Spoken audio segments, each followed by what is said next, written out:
Are you an Unfound Patreon supporter yet?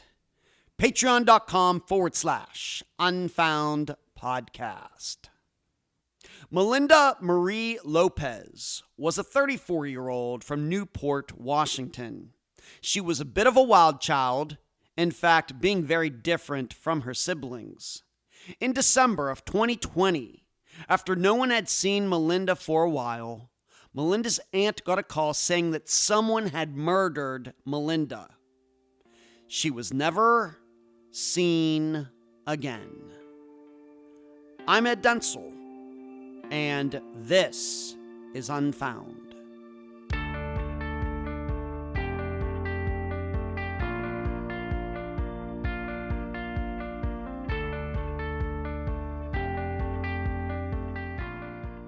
Those of you who are familiar with the live show have heard me talking about how disappearances are minimum information problems.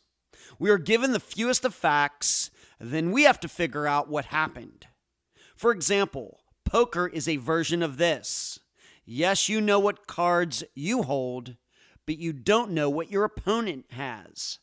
And to win, you have to make educated guesses based on the other player's bets, body language, history, etc. This is in contrast to chess, where there are no secrets, no hidden information. Everything that can be known is right there on the board. You win or lose whether you can analyze a position better than the other player. Disappearances that are good examples of this? Well, John Spira, how do we calculate a missing piece of plastic, his truck being parked behind his building, and that building going up in flames later? Minimal information. For Brenda Condon, boots in the bathroom, a possible serial killer in the area, but also a guy in Brenda's life who was also no good. Minimal information. For Chris Sanders, a crazy wife, a truck with its door left open, and a witness who allegedly saw Chris walk off. Minimal information. How do we calculate all this in the best way possible? Well, with the disappearance of Melinda Lopez, not only do we not have a lot of information, but we have to try to understand the words of several shady people, while always remembering this is not a game. And now a summary of the case. Melinda Lopez was the oldest and most outgoing of the children. That her mother had Melinda at such a young age might have had something to do with that. With most of the family in the Newport area, Melinda saw aunts and uncles and cousins often, and her birthday in October was something that never went by without a celebration. However, Melinda had her problems. She started doing addictive drugs at an early age. Melinda found ways to go without them for a while, but eventually Melinda always went back to them. This then led to shady friends, bad boyfriends, and a lack of steady employment, along with going out of communication for weeks at a time. So, in mid-December 2020, out of nowhere, Melinda's aunt Jolene got a call from a woman named April. April claimed that a month before that, a man, Joe Quinn, who lived on the same property as Melinda, had killed her. She was never seen again. This set in motion a series of events in which Joe was questioned and his property was searched. Joe did not have much to say about the situation, not even offering up a theory as to why Melinda was now missing.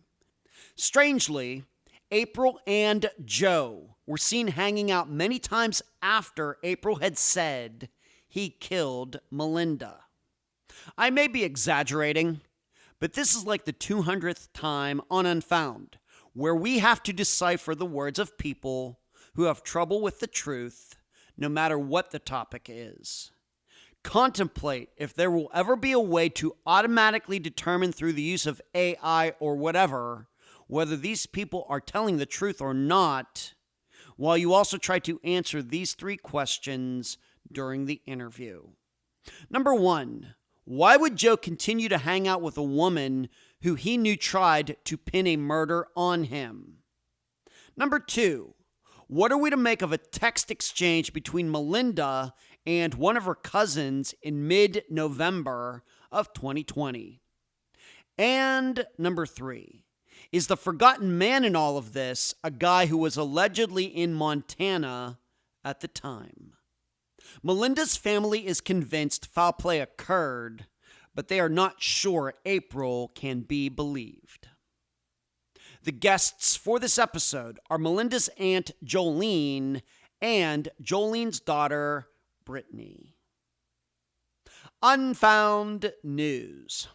August 25th, mark it on your calendar, on the Oxygen Channel, The Girl on the Milk Carton.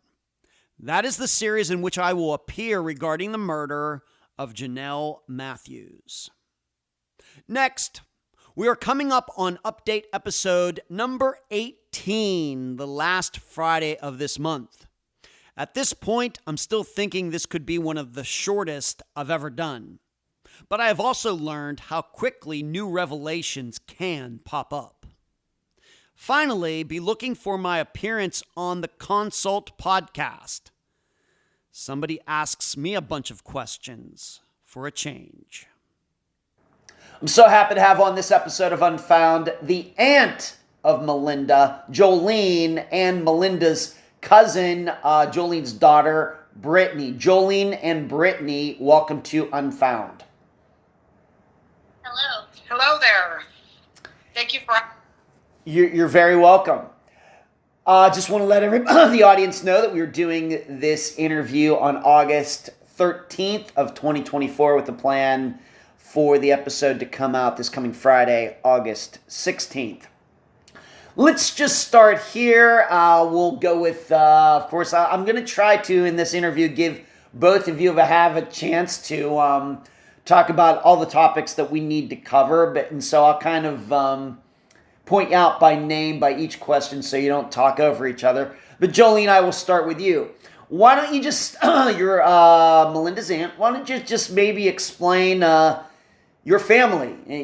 Melinda is, I guess, your sister's daughter. Maybe just explain, the whole biological family. Okay. My parents had 7 kids. Wow. Melinda was the second born out of 7 kids. And Yolanda had Melinda a little bit young. We were both pregnant at the same time. Huh. And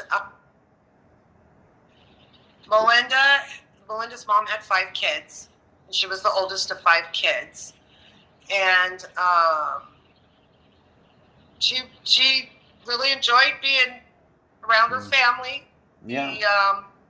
Quite the happy little mischievous little one growing up. She always wanted to be outside, be active. Did you all, is this all in the Newport, Washington area? Is this somewhere else? Where did all of you grow up? In Newport, Washington. Okay, it's all the same area. Okay, very good. Okay. So living close to each other then, you maybe got together for, all the big family gets together for like Thanksgiving and Christmas and things like that, or was it a little bit different, or what? We did. Yes, we did. No, I mean, there'd be a year we would all be together, then maybe not so much the next year, but at one time, Yolanda and I only lived a block apart from each other. Wow. So our kids went more to our houses. Okay. All right. Brittany, I'll ask you kind of the same question. Of course, like, I guess you're right around, maybe Melinda's age, somewhere around there. We're going to get into how you two actually lived together for a while, a little later. But what can you say about growing up, having the big family? Maybe give your impressions of your big family here. I don't know. Everybody's loud. Everybody's, okay. All right. But it's pretty common for all the cousins to be together. Okay. Good. Would you say you were close with your cousins, Yolanda's kids, including Melinda? Pretty close to them? No, not all of them. Not all of them. Okay. All right. Let's move on to this. Being that we are here because of Melinda, I'll start with you, Brittany. How would you, maybe some of the qualities of Melinda, personality, interests, some of the things that you remember about her, maybe well before she went missing. Maybe as a teenager, if you knew her back then, what can you say? Some of the qualities that come out to you when you think of Melinda, going back to when we were all much younger. I would say she was super maternal. Mm-hmm. She definitely would. I think that she was always like that. She was super maternal, always looking out for other people. Yes. Okay. Please. To go to kids, no matter if they were related or not related. She always was helping her friends' kids. She was really good about that kind of stuff. Okay. All right. And like I said, a little later, we will get into how she actually came and lived with you just a couple years before she went missing. What are some of the things you can say, your memories of Melinda, Jolene? When she was little? Yeah. Yeah, we're just trying to get to know Melinda as a person. That's what we're trying to do here. Even when we lived a block apart from each other, her little best friend only lived like 3 blocks down from her. And she would, race out the back door, and next thing you know, my sister would be looking for her and find her down the road at her friend's Sherry's house. She'd get in trouble, obviously, for taking off, but she just loved to go, and she was, felt like she wanted to do her own thing at a very young age and not follow rules, but she just loved to go. We lived in a really good neighborhood where back then you could go a few blocks down the road, most likely safe, Mm-hmm. Right. She would come back home, help her mom do chores, help take care of her sisters, because there was 2 young siblings that her mother was busy with at the time, and she would help. She would help do chores, but she definitely loved to be outside. She loved playing with her cousins. Okay. Would you say among Yolanda's children, would you say that Melinda was the unique one, or did she have children kind of like Melinda, like to run off kind of wild in the streets of Newport, Washington? Melinda was the wild in the streets one of Newport, Washington, out of all. Okay, of all of them. Okay. Okay, and how often, getting to older, maybe into her 20s, how often would you personally see Melinda? Not as much. She started to, become her own, be on her own. Yeah. Actually on her own at a very young age. And we still lived in the same town. And we were all, really working a lot. But, she would pop in every now and then and need something or want to say hi or visit with the cousins. And, she always was happy for the most part. And then, she'd take off and do her own thing again. And then it could be months before we'd see her again. Okay. All right, very good. So that's giving a little background on Melinda. Brittany, I'll go back to you. Of course, unfortunately, addiction and drugs are going to be a part of the discussion. Very common topic on this podcast, certainly. Brittany, I'll just ask you this very, very simply. Do you remember maybe the first time that you maybe recognized yourself, maybe that, or knew for a fact that Melinda was starting to get into drugs? Is there a point that you said, you know what, I think she's doing these things in retrospect? Yes. Probably when I got my first house, so I was 17. Wow. Yeah, I guess you could kind of tell. Okay. Anything in particular that jumped out to you? No. Usually she just is kind of more like standoffish and stuff. I think when people knew, and I think maybe it was, she didn't want to be questioned about it. Okay. All right. you, that's usually a good indicator. Right. So going way back, many years before she went missing is what you're saying, Brittany. Many years. Yes. Okay. What about you, Jolene? You're maybe, given that you knew her, you're an adult, you knew her as a little kid, her becoming adult. Do you remember the first time that maybe you noticed something was maybe different with her, and maybe she was going in a direction that worried you? Yeah, I knew when she was a teenager that she was heading in that direction. She was sneaking out at night, being gone at night. She started smoking. Her and her friend would take off for a whole entire day. And, I believe she would be going to parties at her, with kids her age. Distance is what I probably noticed the most. I see. Her being absent from everybody and not coming around a lot was a huge indicator that, that she was doing it. She didn't, like Brittany said, she didn't want to be questioned. You could tell that she just knew that, it was easier to kind of not be seen. If you're not seen, then you don't see it. Right. That's true. Yeah. Was this ever a discussion, if you can say, amongst your family about Melinda and how she was on this wrong path, maybe as a teenager into her 20s? Was that ever a big topic of conversation between you and her mother or anybody else in your family?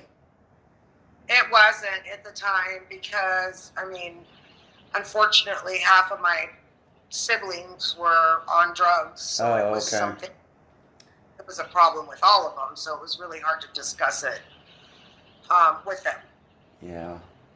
Okay. So this, she was not the only one in your family that was having these struggles.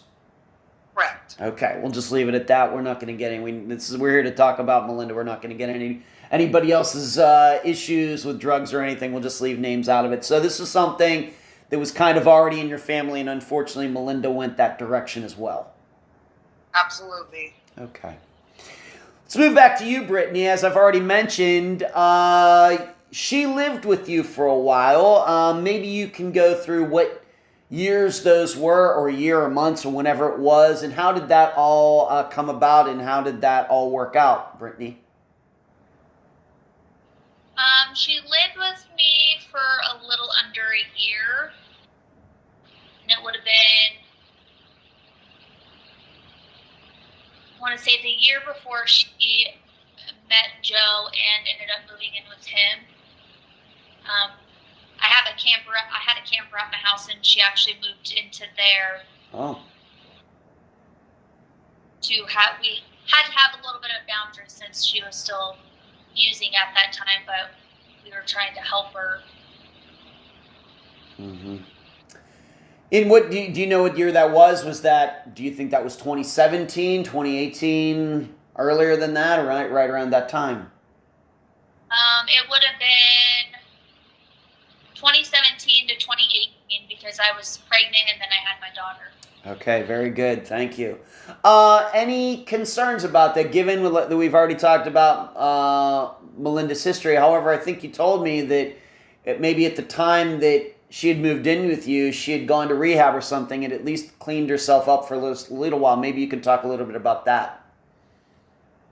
I don't believe she ever went to rehab. She didn't use daily like that. Okay. She could probably go, a few months. There was times where she was sober for months, and it wasn't just her choice, and then she would start using again. When she lived with me, that was a big thing we talked about, was her staying sober and just trying to help her, and she did do a good job for a really long time. And then she did get a boyfriend, and it went downhill from there, and that's what made her end up having to move out. Okay. I have to ask, being that she was living there, would you say that you two were good friends or just friends? I realize, we have people in our family who we know and we can get along with them. We're not close friends. How would you portray that time? She's living on, on your property in the camper. Were you very close? Did a lot together, or was it just maybe more a convenience thing? We definitely got a lot closer, and I think even after she moved out, we still maintain a pretty good relationship. We didn't really do a whole lot. We just had different lifestyles. I've never been in that type of scene before, and she was really good about being protective of not involving us in that type of stuff. But I always, every other day or every day we'd do dinner, or I'd go sit out there and talk with her. Okay. Did she work, did she have a job while she was living with you, 2017 into 2018? What was she doing along those lines? She didn't. She did have helped a lady with like house cleaning. She cleaned her house and stuff here and there, but it wasn't a daily job. Okay. All right, and there's that. And you mentioned that this guy came into her life. Maybe we need to talk about any relationships right like that, being that you brought it up, Brittany. Who was this guy? We don't have to use his full name, maybe just his first name for purposes of our discussion here. But do you know how they met? Anything about that? I think they just met through mutual friends. She's known him since she was younger. He was pretty nice the few times I met him, and I don't think he really was in the drug using crowd and then somehow got himself wrapped up in there. He used to be super nice, and he was really nice to Melinda. He would buy her flowers, and they'd always go do stuff, but I'm not sure what happened, but he kind of went downhill after that. Okay. And, however, her living with you came to an end. I have to ask, was it because of drug use where you just had to ask her to leave, or did she leave on her own, or what happened? Yes, it was because of the drug use, and she just started doing things that were crossing our boundaries that we had set, and so I just heard about it and explained it to her, and I had just had my daughter, so it was just something that had to be done. But absolutely, she was of it, and especially with my daughter, she knew that what she had to do. Right, of course. That makes all the sense in the world. I think everybody can certainly agree with you on that, Brittany. So she moves out, and this new guy that you said that she met, they both went and lived with Joe Quinn, who we're going to get to in a little bit, but that's where they went directly from there? Your understanding, Brittany? No, this is a different boyfriend. Oh, different guy. Okay, very good. Maybe we can get into that. So the guy that she met while she was living with you ended up being different than the guy that she was with when she ended up going and living on Joe Quinn's property. Yes. When she stayed with him for a little while, she actually, I don't remember exactly when, but she had a miscarriage. Oh. Pretty hard on her. She had a pretty bad decline after that and struggled quite a bit. And then they split up. TJ, which is the person she moved out with, Joe, they've been on and off for like 10 plus years. Okay. Thank you for clarifying that. Thank you. I'll go back to you, Jolene.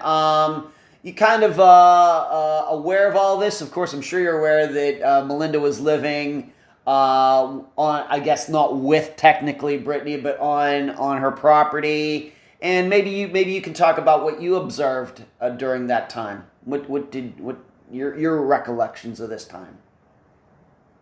Not really a lot. I lived in about an hour and a half away from here.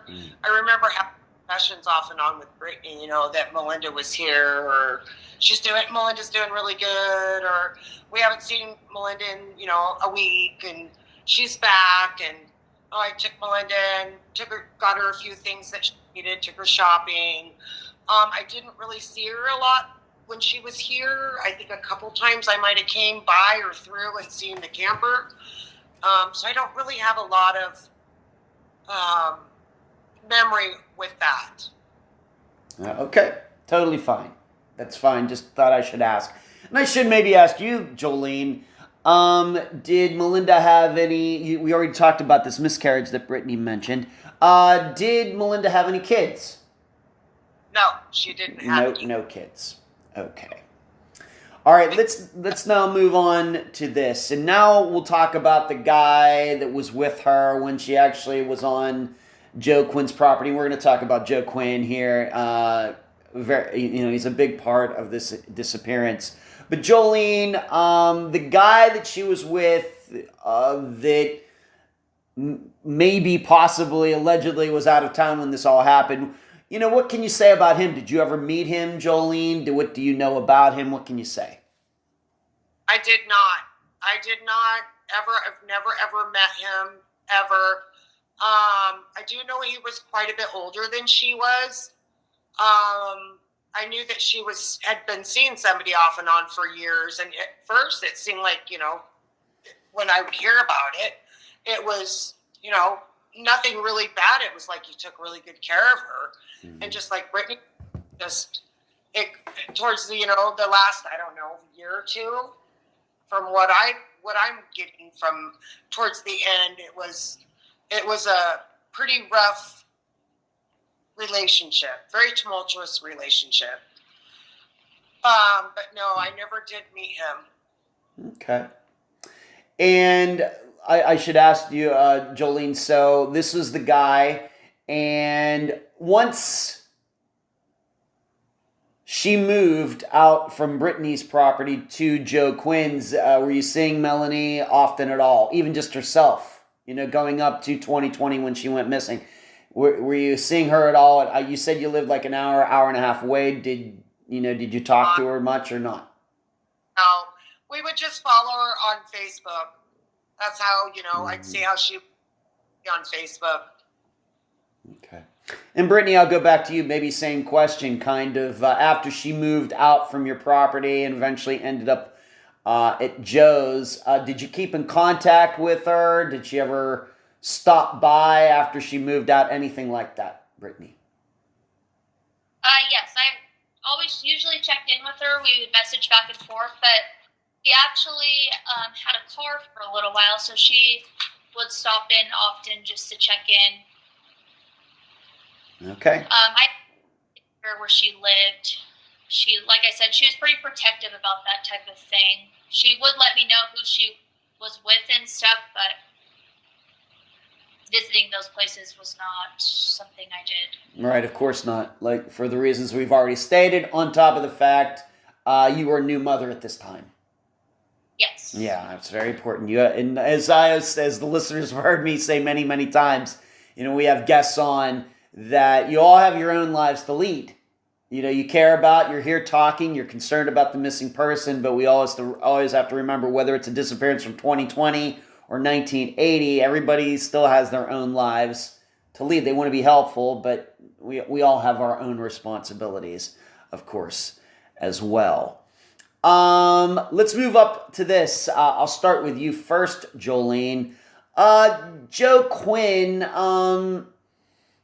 is this a name? Is this a person that you had ever even heard of before Melinda went missing? Or, how did the name pop up? What did you know about him before Melinda went missing? What can you say? No, I never heard of him. I still to this day had never seen him ever. Did a lot of Facebook stalking when I first heard about him, because Melinda was living out there. And, no, never had met the guy, never heard of the guy. We did end up finding out that Melinda's brother did go to school with him for a while there when they were younger. Okay. So even, for example, she maybe, of course, people knew that she was living out at Joe Quinn's property. It sounds to me like it was maybe a kind of a similar situation that she had when she was living with Brittany, but this wasn't a topic of conversation amongst the rest of the family members. oh, for example, oh, Melinda's out there with her new guy and she's living on Joe's property. Nothing like that really ever came up in your circles, Jolene.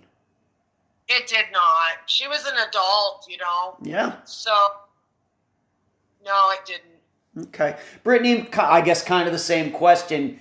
Before she went and lived with Joe, had you ever heard of him before? Did you know about him? No. Never heard.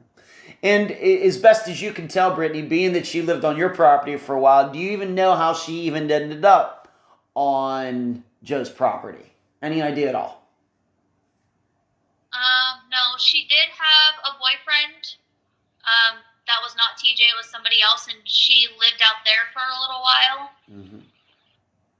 He came back, and I'm assuming just Joe hung around the same people she did. So I think that's just kind of how they met, was just mutual friends. She didn't know him for a very long time either. Okay. And as best as you can tell, Brittany, how long did she live on Joe's property before she went missing? Understanding, of course, that the exact date of her disappearance is, well, it's a little vague. But as best as you can tell, how long did she live out there before she went missing? I want to say it'd be under a year. I had seen her the summer before, and that when she started about Joe, they would go out and stuff like to the bars, and there was an incident that happened where he was at a bar and actually pulled a knife on somebody. Oh my.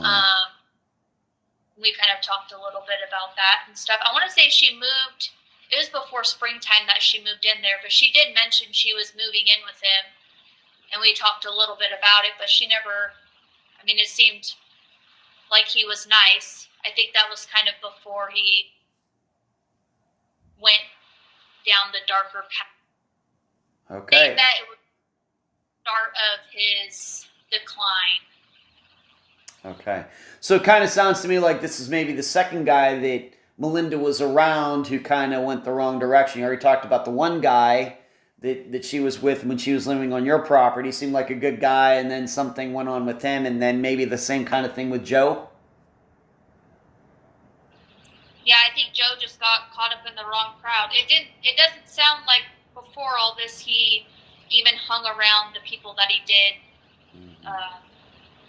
How he met them, I'm not sure, but... Okay. All right, so we have the story. Joe pulled a knife on somebody. Maybe it was in self-defense, maybe not. Jolene, when you did finally hear about him, you've already talked about after this all happened, you were looking him up.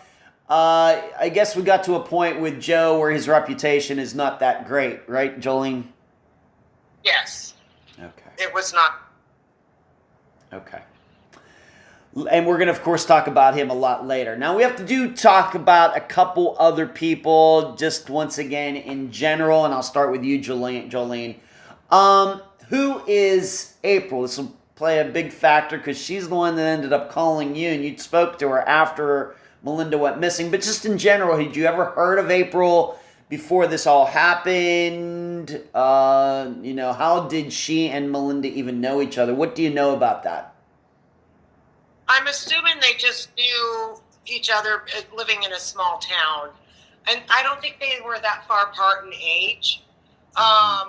I'd never heard of April as far as her name, but I knew of the family from their last name growing up and, living in the same town. But I never knew. Where one place I used to work, the parents would come in. At a gas station I worked at. So I knew that they had a bunch of kids in the car all the time when they pull up. But no, I never seen April ever or never talked to her. Just knew of the family. Okay. And we're going to talk specifically about this call a little later. But when she called you, was that the first time you ever spoke to April? Yes, it was. Okay, very important for everybody to remember when we talk about this later. Brittany, once again, kind of the same question. Had you ever heard of April before Melinda went missing, or was when she ended up calling your mother, was that the first time you ever heard of her? Your recollections of this? No, I've actually heard of her because I actually went to school with her younger brother. Did I know her? No. I probably have never, if I met her, it would be news to me, but I knew who she was. Okay. Once again, before Melinda went missing, did you have an idea that maybe Joe and April knew each other? Is that something that was in your mind? Or, of course, it's kind of maybe obvious after Melinda went missing, but before, did you maybe ever put the connection between Joe and April? Honestly, I assumed that they would know each other because the people they hung around, it was kind of the same group of people, so it didn't really surprise me if they did know each other. Okay. All right, so running in the same circles, and let's just say kind of shady circles, Brittany? Yes. Okay. Let's move on to this, and I'll start now with you, Brittany. Who is Adelaide? This is a woman who seemingly, since Melinda went missing, has tried to be helpful. Do you know her, Brittany? What can you say about her, just in general? Had you ever heard of her before Melinda went missing? Anything like that? No. I don't know her personally. I know her with all the Melinda stuff.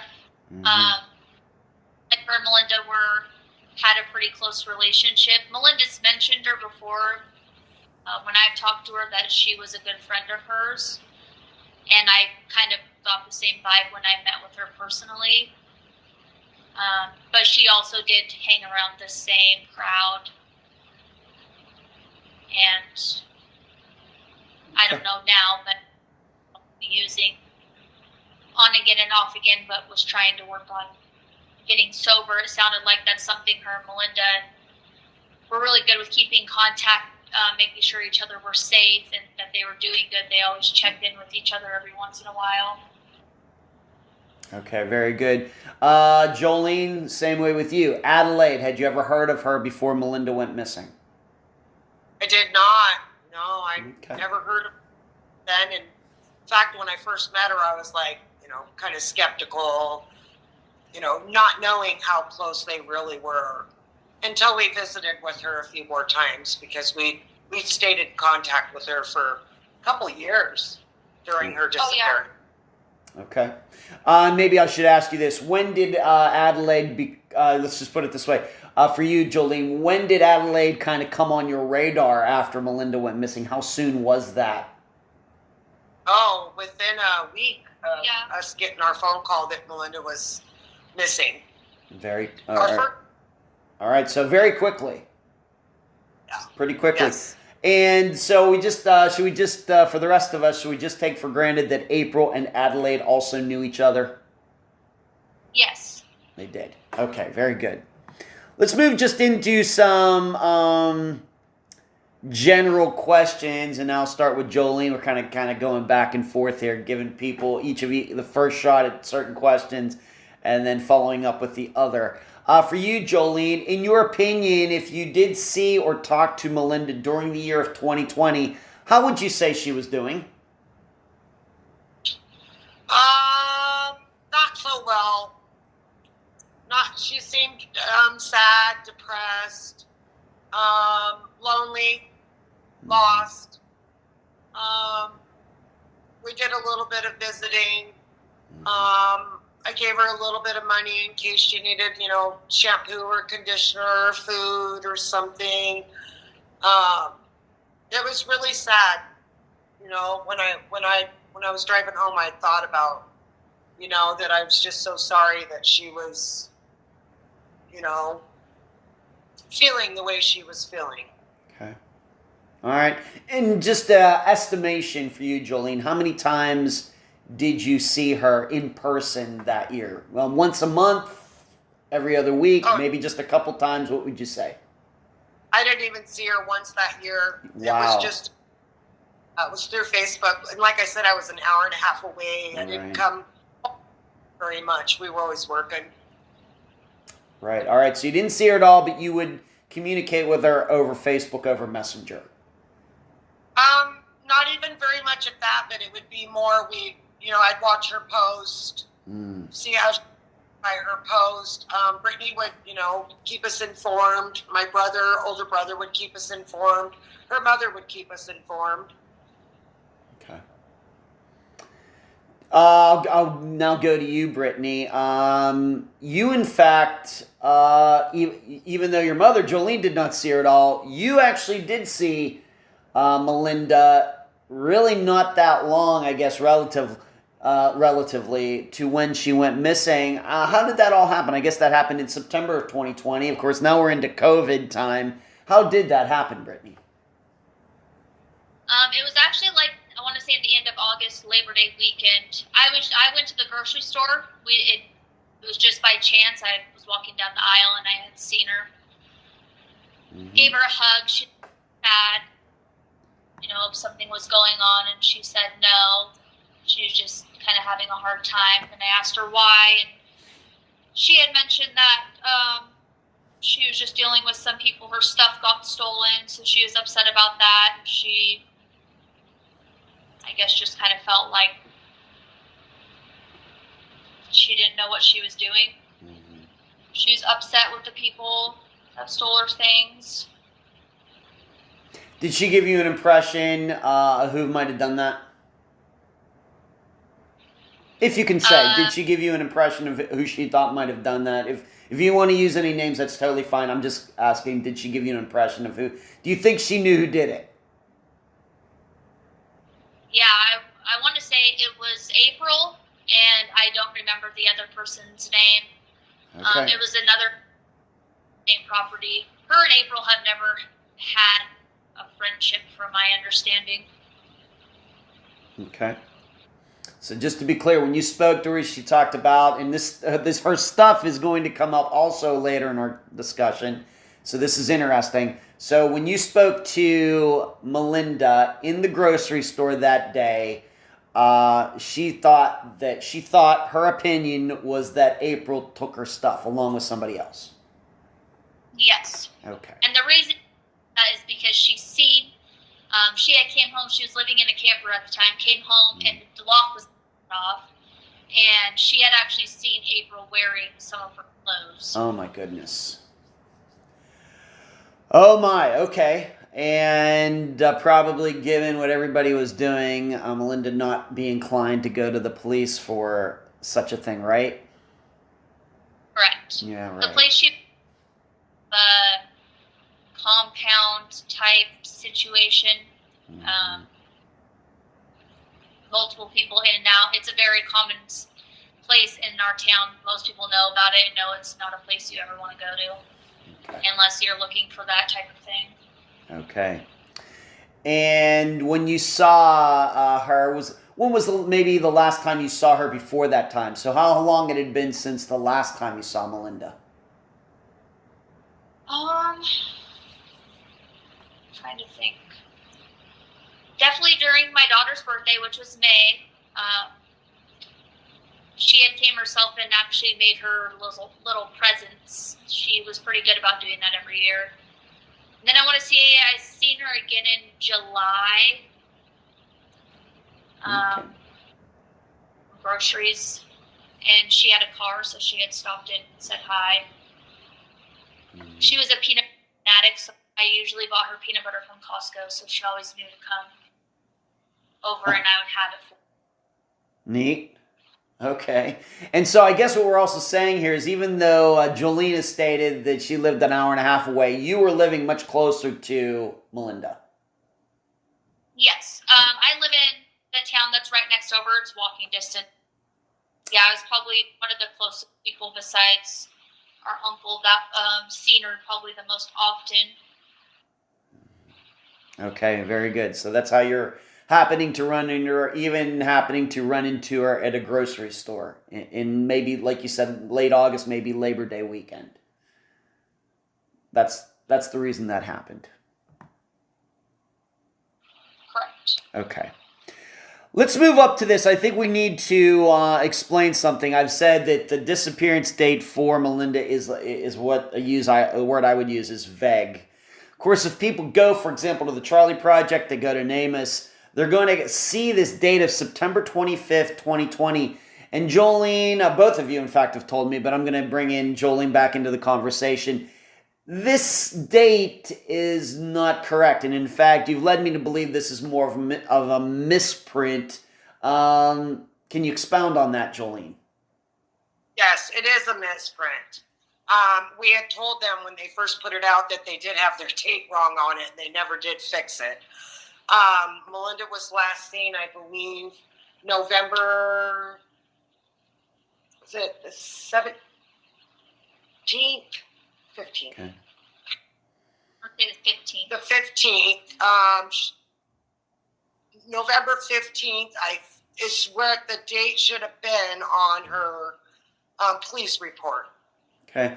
Any idea how that could have gotten confused? Of course, September 20, maybe somebody's typing something into a computer, which is usually how these things happen these days. It's a big difference between September 25th and November. You might think they could at least get the month right. Any insight into that at all? It's just laziness, or what do you think? I don't know. Maybe not just caring. I'm not sure. But it's not correct. Okay. Not at all. All right, we just have to, and we'll come back to this, of course, but we just want to make something clear. When it comes to this November sighting, who is this sighting by, and can this person, in your opinion, be trusted? What person? The person you said she was last seen in November and not September. Whoever says it was November 15th, can this person be trusted?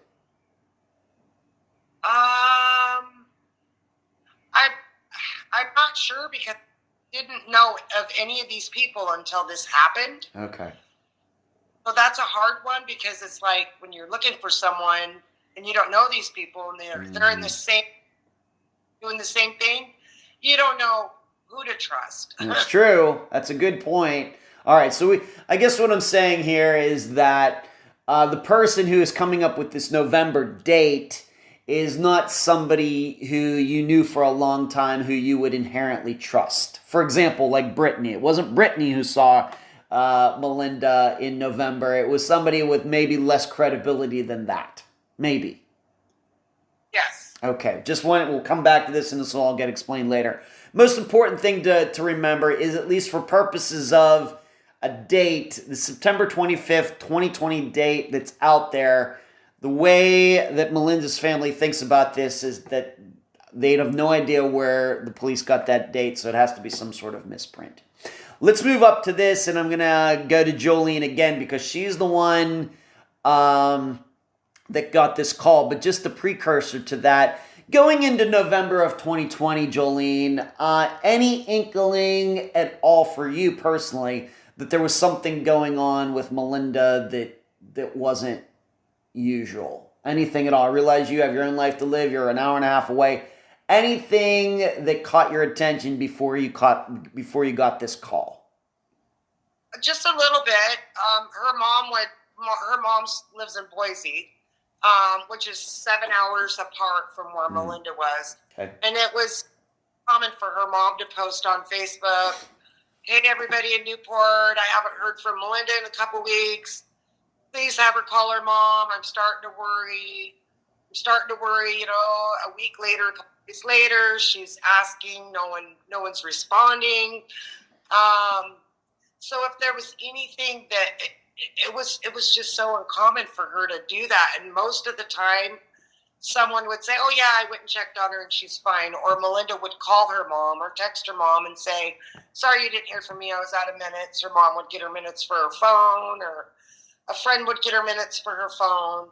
That would have been the only thing, when I look back, that could have, made me think that maybe that could have been, I'm just not sure. Okay. But then you get this call from a woman that we've already discussed. Her name is April. How did it come about that she ends up calling you? Do you know? She went to somebody's house that I knew, and she was talking about needing to talk to Melinda's mom. And she said that she was really trying to get a hold of Melinda's mom because Melinda was murdered. And she said, "Well, I have Jolene's number, which is Melinda's aunt, and let's call her." And it was like 11 o'clock at night. Okay. And then when she said, "I have somebody that wants to talk to you about Melinda," and I'm like, "What?" wants to talk to me about Melinda? What? I'd never even heard of the name before. I heard of the last name, but not the first name. Yeah, in detail. So, and do you remember what date this was approximately? Maybe it is. Maybe you know the exact date. This is a big phone call. When did you get this call? Do you remember what date that was, Brittany? I don't remember this specific date. That's fine. It was in December. It was Christmas, like a week or two before Christmas. Okay, that's good. That's good enough for our purposes here. That's totally fine. And what does April tell you? April gets on the phone and tells me that she needs to talk to Melinda's mom because Melinda has been murdered. And I'm like, what? Who are you? Mm-hmm. What? Taken by it. She said that Melinda was murdered for quite a while, and that she was hanging out at Joe Quinn's house, and that there was signs of Melinda not there. She'd seen Melinda's phone under a fish tank. Picked up the phone. I believe she read the messages on the phone, is what my sister was telling me too. And that Joe Quinn was accused of doing it. She had accused Joe Quinn of having something to do with Melinda's murder, and that they put her in a slash pile and going to burn her. Or Joe Quinn was telling April they were going to go cut. There's a pond. Or a lake, actually. It's a pretty good sized one, too. They were waiting for it to freeze up so they could cut a hole in it and pretend like they're ice fishing and drop Melinda's body down into it. All right, just to be clear, this all came out in this phone call. Absolutely. This all was just so you never heard of this woman before, and all of a sudden she's talking to you about all this stuff. Joe Quinn, who I guess you'd never even heard of to that point, all about this. The pile and the frozen lake and everything, all in one phone call. With one phone call. Wow. That is amazing. Yeah, my mind just couldn't take, I just was like, whoa, this is a lot. How do you know? Who are you? What, wow. I have to ask, did you think this was some sort of prank call, at least for a little bit? No, I didn't. I took it very serious from the second that she said. My mind was racing. I could not wait to get off the phone and call my sister, which I could not get a hold of her till the next day. Okay. When you were talking, how long, once again, I realize this has been almost 4 years ago, but as best as you can tell, how long did this phone call go? 45 minutes, I'd say. That long? Yes. That long. So even just about as long as we've been doing this interview is how long that, to this point anyway, is how long that phone call lasted. Yes. Wow. And so when it ended, how did it end? Did you and April make plans to did she say she was going to call the cops? Did you say, of course, you're going to try to get a hold of Melinda's mother? Makes all the sense in the world. How did the phone call end? Did April say what she was going to do next? Or were you two going to meet up? Or how did it end? She was going to call the cops. She was afraid of the cops because she was in a bad scene. Yeah. Didn't sound right-minded. Even though I didn't know her, she sounded... It's hard to explain. Almost... I'm not sure. She just didn't... She made sense, and then she didn't make sense. She made sense, then she didn't. And her story stayed the same, though, through the whole conversation. I'd she'd say something, and then I'd go back and ask a question from, 20 minutes before that, and she would still come up with the same thing. Okay. Yeah, call the cops. I was going to get a hold of my sister. I gave her my number in case she needed a call again. And I wasn't, I was really antsy to get off the phone and have my sister. I don't know. I think we felt that we could call the cops and they were going to go out there immediately and they were going to see if Melinda was okay or not. Right.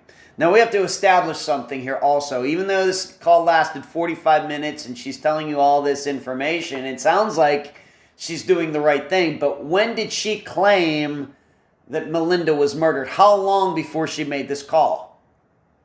A month. A month. Yes. All right. So seemingly she'd known about this for a while, but it only was on that particular day, well into to December, before she thought it was worth her while to call you. Yes. All right. Everybody has to remember that. Thank you, Jolene, for that. All right. So, Brittany, do you remember your mother telling you about this phone call and your impressions at the time, Brittany? Yes, she called me the next day. I'm actually the one who called into the sheriffs to do a welfare check. And I drove out to Joe's property and waited to see if they would come. Yeah, great. That's great information. Why don't you expound on that? Did they show up? What was done that next day? No, I called in and then I waited for a phone call, and really bad service where Joe lives, so I sat actually on the highway and waited for the officer to call. And the first one I spoke to was Officer Stiegel, and I explained the situation to him. And I asked for a welfare check and that nobody could get a hold of her, nobody could reach her. He had asked if we had went to Joe's house and knocked on the door, and I said no.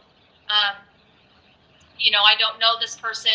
There's no service. When I drove by his house, it's the first time I've seen his house and seen that his driveway was extremely long.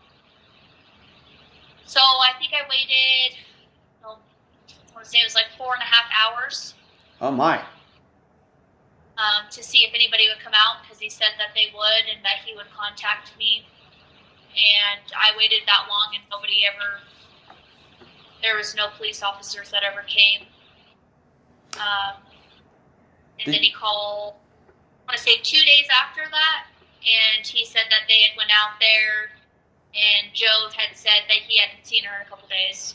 He was working. Joe was working.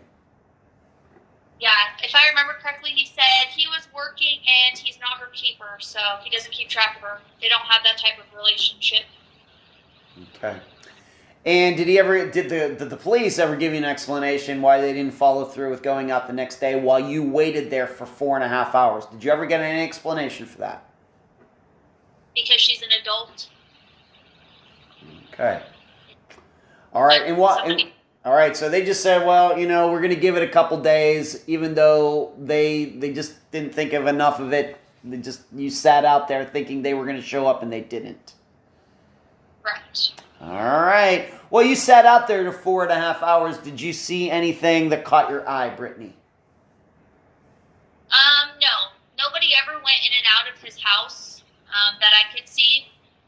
There was no cars. He kind of has like a turnaround at the very bottom of his driveway, so I kind of parked there, and then I would go back and forth because there wasn't good service. But I never seen anything or seen anybody. I tried to see if maybe there was cars or anybody going out, but there was nothing I could see. And there was also a lot of snow at this time, so my biggest thing was being out there by myself. Yeah. And, thing like that.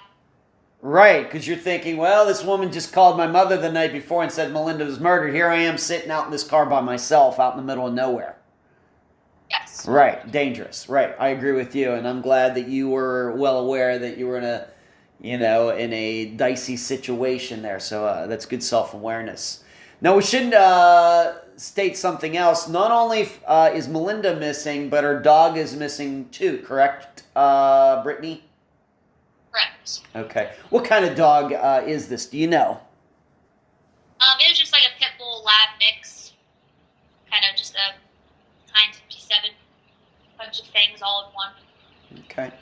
Any idea? I realize it's not your dog, but do you know if this dog was chipped?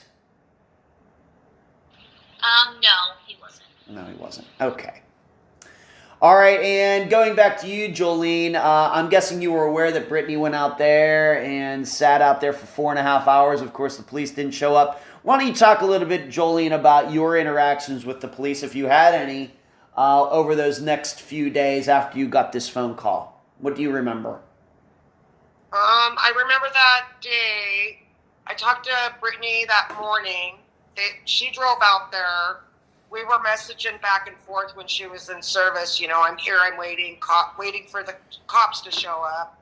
A little bit later, nope, they're not here. 5 hours into it, she's like, well, I don't know why they're not showing up. And, you can only wait so long.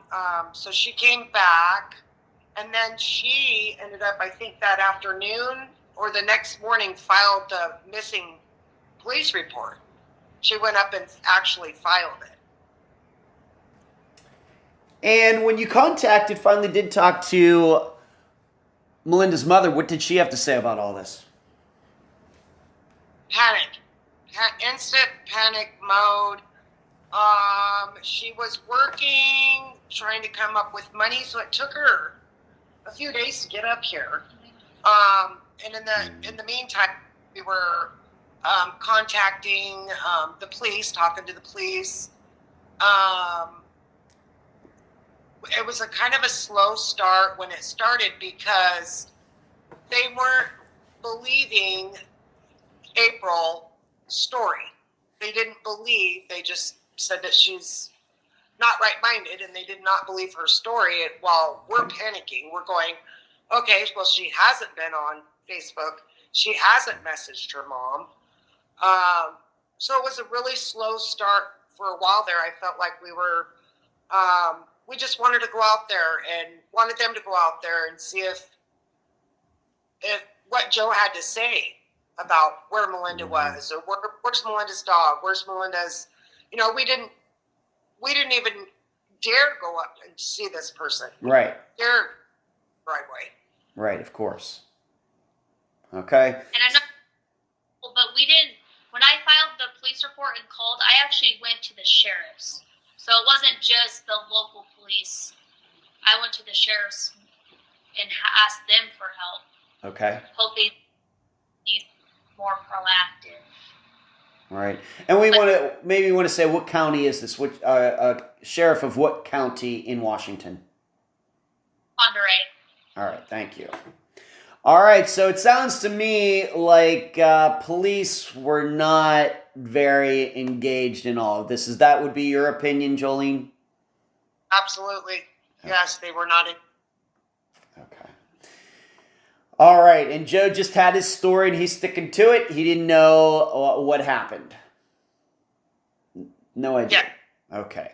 All right. Let's move on to this. Now, this is what we're just going to call, we're going to get into the property and what happened to Joe here all in due course of this. But maybe there's something that we need to look at maybe in hindsight, and that is that Melinda's birthday is actually in October. So to kind of put this in a timeline, it's that a person we trust, Brittany, saw her, let's just say Labor Day weekend, so late August, early September.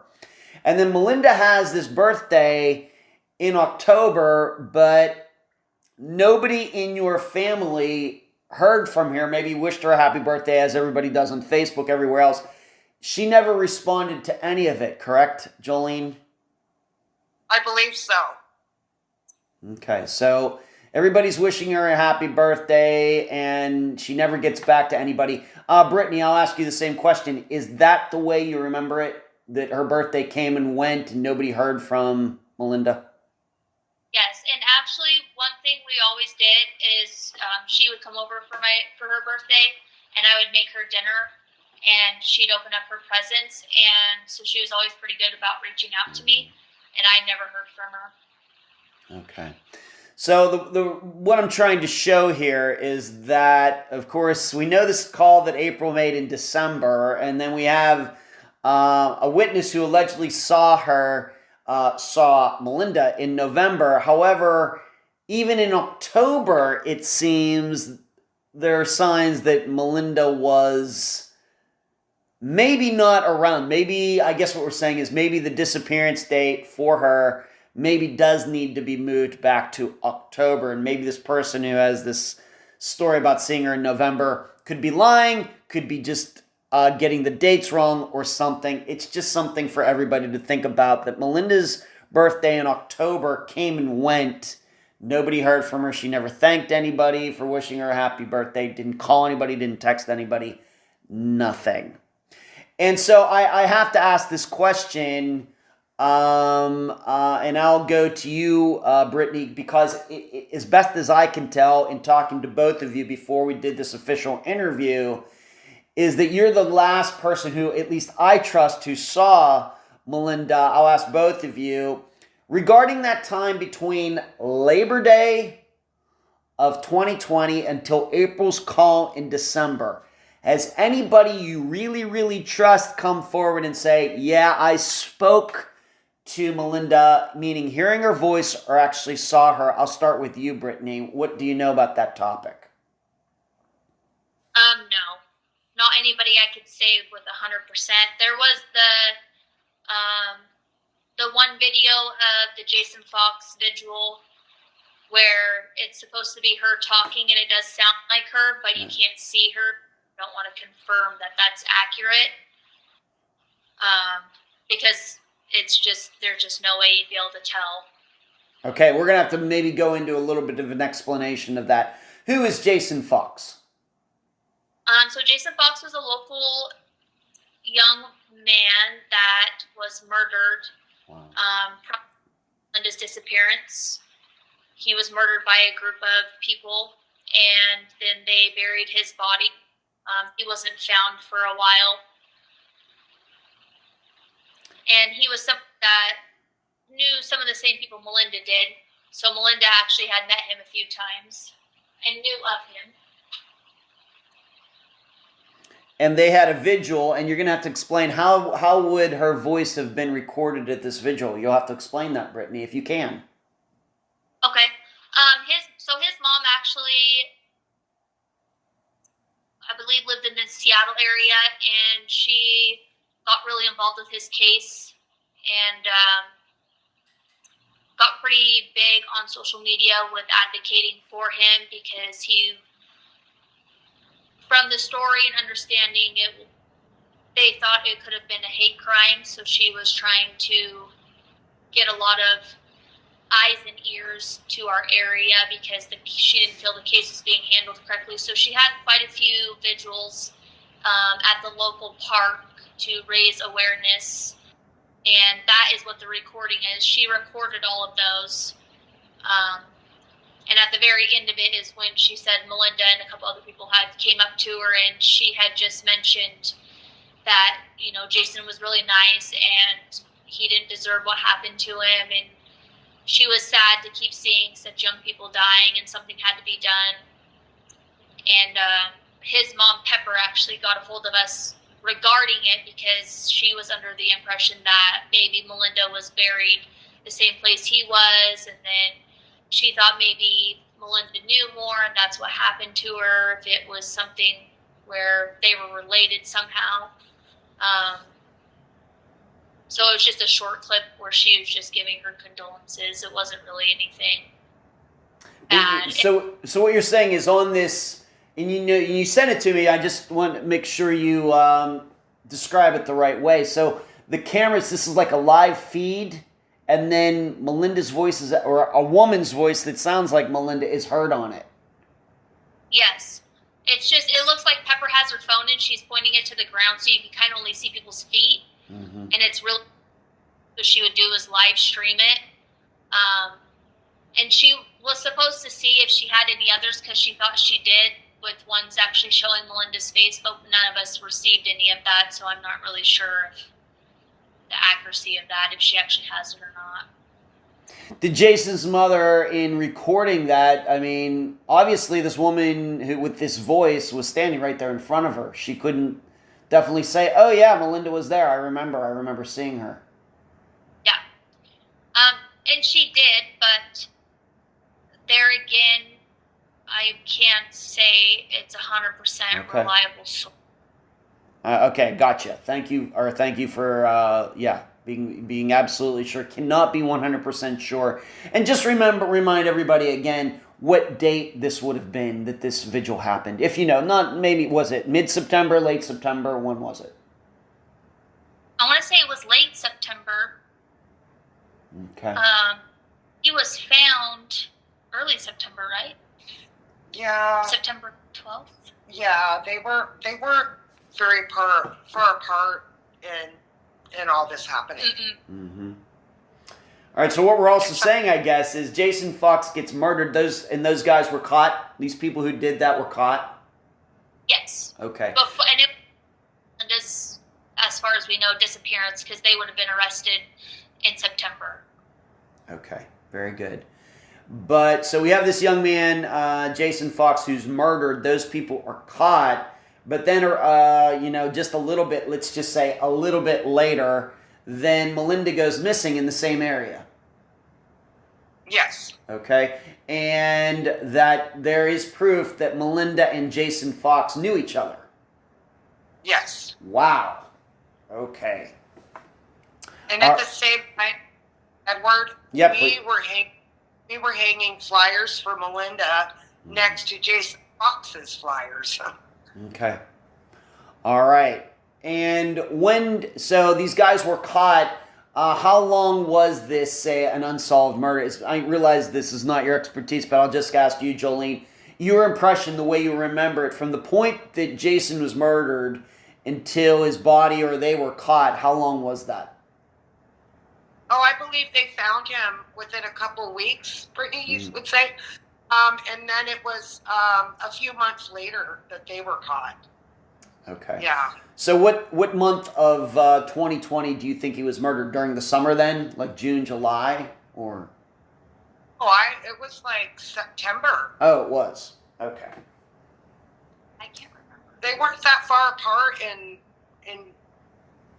they weren't that far apart at all. Okay. In fact, they're Melinda's disappearance and Jason's killings only a couple miles away from each other. Yeah. All right. Very good. So kind of close to each other in time, close to each other in geography. Yep. Okay. Do you know, being that we're going off on this tangent, do you know if the murders of Jason have ever been asked about Melinda's disappearance?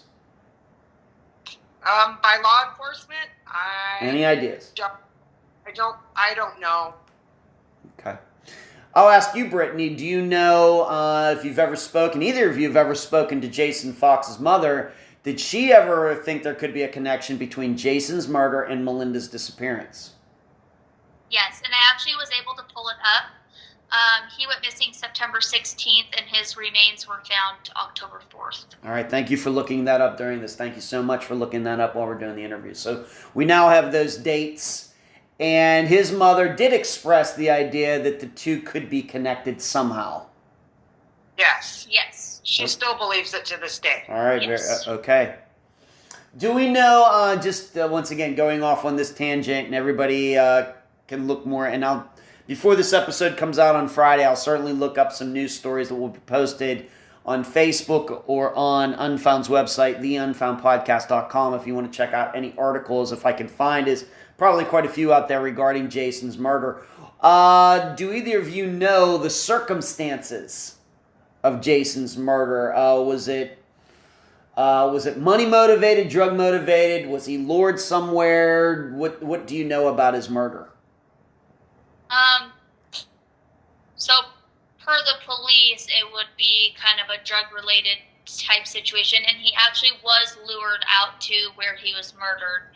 Okay. It was people that didn't feel comfortable with in the first place, and he actually had reached out to someone and said, if you don't hear from me in a certain time, please call the police. And this is the address I got. Yeah, and sent the address that he was at, and that he was feared for his life, which the other reasoning his mom thought his and Melinda's cases had some type of being together is because Melinda actually, was it the week prior, I want to say, she had messaged somebody and said, if something happens to me, I didn't do it myself. Right. Okay, so this is all this time frame. You heard it, September 16th, I think you said, is when he was murdered. And, we maybe have to start thinking that, maybe Melinda's disappearance happened even well back then. If we're maybe open to the idea that she disappeared before her birthday in October. All right. And when you said hate crime before, is this because Jason was gay, or was he a minority race, or what what was the hate crime part of this, the one he brought up? Hello? Oh, did you hear me? I didn't hear you. Please say that again, please. He was gay. Okay. All right, so maybe it was a hate crime then. All right, on top of everything else. Okay. Thank you. So we have Jason Fox gets murdered right around the same time that Melinda seemingly went missing, and they knew each other. That certainly is something to think about. Thank you for that. Let's move on to this. Now, there is a story, and this guy's name is Lenny, and I think I got this wrong. For some reason in my notes, I had him as like Melinda's uncle or something, but I don't think he was that. Jolene, why don't you detail this story that Lenny told about going over to Joe Quinn's property? Okay. Lenny would have been Melinda's cousin. All right, Lenny is a cousin. Thank you for explaining that. Thank you. And he was really helpful. They seemed to be in touch quite a bit with each other by texting. He would give her rides to the store if she needed rides. You want me to talk about how it came about that he ended up at Joe Quinn's place, at least in his car, and there was texting going on between Lenny and Melinda and what was going on. When did this happen? How did this all come about? That morning, she had messaged Lenny and said that her and her roommate, Joe, were not getting along and that she was going to move out. And she was going to move out to her friend Bob's house. And wanted to know if Lenny could bring a friend with him to help get some of her stuff out of the house because she wanted to do it quick, safely, didn't want to be alone. Asked if he would pick her up. He obviously has never been out there before because she emailed or text messaged him the address, the physical address of the house. Now, if you pull into the end of the driveway, I don't know, I'd say like a little over a quarter of a mile, and it's like a hayfield. So if you're at the end of the driveway, you could see the house. I mean, you'd have to squint your eyes a little bit. You couldn't see it clearly. And it was snowy at that day. Okay. And four-wheel drive didn't work in Lenny's truck, which I did find out later. He was not lying about the four-wheel drive not working because he had actually bought the truck for my grandson. So Lenny was not able to go up the driveway to get Melinda. He had messaged Melinda and said, "I'm here. I don't have a lot of gas," because Melinda said that she would put gas and stuff in his truck if he came and picked her up. Well, minutes went by, no Melinda yet. He said, "Melinda, you're going to have to walk down. We can't get your stuff. We'll have to come back for your stuff." "Okay, I'm coming." She never came down to the end of the driveway. How long did they say he waited? An hour. Yeah, it was quite a while he waited, and then he tried to call her and she wouldn't answer. Tried to call her, she would not answer. Okay. And then about a vehicle pulls up. SUV? Yes. An SUV pulls up. Joe got out of his SUV, went up to Lenny, and Lenny didn't know Joe. Joe didn't know Lenny. Lenny didn't know Joe lived there, and said, "I'm here to pick up Melinda, and I'm waiting for her to come down the driveway." And he goes, "Oh, well, that's funny. I'm here to get Melinda."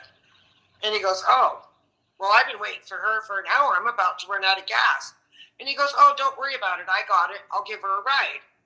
So Lenny said, "Okay, fine. I'll head back to town." And about that time, I think Lenny told Melinda he was leaving. And Melinda had text through her phone, "Wait, come back, don't leave." And Lenny left because he was running out of gas and assumed Melinda was in good hands with the person that was at the end of the driveway. All right, so there's a lot to dissect from this particular. There's a lot of things that catch my attention. First of all, we have to be clear on something. Roughly on what date did this happen? I believe it was November 17th. Okay, so this kind of goes in line with the call that April eventually made later, about a month later. Yes. Roughly, if we want to believe what she said about a month ago, that would be about November 17th. Yes. Okay. Now, what's a little confusing to me, because it's something that, I'm not, I know he's in your family and everything, but, Brittany, you were very clear. You were actually at one point sitting out there in front of Joe's place too, and you couldn't get reception, but it sounds like Lenny could get reception. Brittany, any insight into that? You probably could, if you walked around, get reception. I didn't go where Lenny parked. Mm-hmm. Got up to the house. I think the reason that they were able to have anything is they connected to Wi-Fi. But there might be some spots where if you sat there, you would have reception. Okay. Where I parked them. All right, but just want to make this clear is that when you were up there, you stated, you were waiting for the police, and you were thinking, well, maybe they're trying to call me, and I can't get reception. You said you had to drive away a little bit to get reception, correct? Yes. All right. Whereas Lenny is saying he's sitting out there in the driveway at Joe's place, and he's having this back and forth with Melinda on his phone. Yes, and I don't remember when he exactly sent the message, but I do remember that he didn't get her response when she said back until he was already back in town. In service. In service. Okay. All right. He's FaceTimed her on November 15th, and then the last form of contact with text message was November 17th. Mm-hmm. And Adelaide said the last time she had contact with her was October 8th. Okay, and we'll get into that. Just so I'm clear with this regarding the FaceTime, Lenny is saying he FaceTimed Melinda on November 15th. Yes. So he's saying that he actually saw her face. Yes. On November 15th. Yes. Okay. Has Lenny, once again, these are just questions I have to ask because this is what I do. For Jolene, I'll keep it with Jolene. Move to Jolene on this. Has Lenny ever showed you those text messages between he and Melinda? Yes, I have them. You have them. Okay, so you've seen them, and he actually was texting, at least with her phone. Yes, and he gave those to the as well. Okay, very good. So we got November 17th. He's claiming he's out there texting back and forth, and he has the text to prove it. Of course, we know here at Unfound, we get suspicious when people only want to talk over text. And he did say he tried to call her and Melinda didn't pick up. Yes. All right. Now, the other part of this is that Joe shows up while this is going on, and Joe seemingly acts like he's just some stranger and it's not his property. Is that the impression you get from that? Yeah, absolutely. And if I remember, he told Lenny he was Melinda's boyfriend. Okay. So Joe never owns up to saying, you know what? This is actually my property. I'm going to pull it in my driveway. He never said anything like that. He left Lenny with the impression, of course, none of us were there, but Lenny got the impression that Joe was just some other person who was pulling up there and was not the person who lived there. Correct. Yes. Wow. Okay. And this all happened on November 17th, just a couple days after Lenny and Melinda FaceTime. So maybe we need to be more open to the idea. If we're going to believe Lenny and he has the proof of these text messages, maybe he's a really, really trustworthy guy in all this. And I, of course, hope that he is. But we should understand that for some reason, though, when Lenny did show up and she says that she wanted to move, that she never came down. Yes, she didn't make it down to the driveway. Okay. And did she say something like, I'm being held against my will or something like that? Or am I imagining that? Or they're not allowing me to go down or something? Nope, there was nothing like that. Okay. No reasoning. She never did give a reason. We just felt that maybe she was being held. Why didn't she come down to the end of the driveway? Why didn't she? Or answer her phone. Or answer her phone. She never came down the driveway. Right, and the thing is, we can't blame this on Joe because Joe's out there with Lenny. Yeah. Right? Okay, Right. so not sure what to make of that, but I guess what we're saying here is there's every reason to believe that maybe it wasn't Melinda using Melinda's phone. I don't know if there's any facts that go one way or the other, but like I said, when people all start only texting and don't want to answer phones, I get very, very suspicious. Regarding Melinda's phone, let's move on to that. Anybody ever able to get any information from her phone to like ping it or her records? Do you know anything about that, Brittany?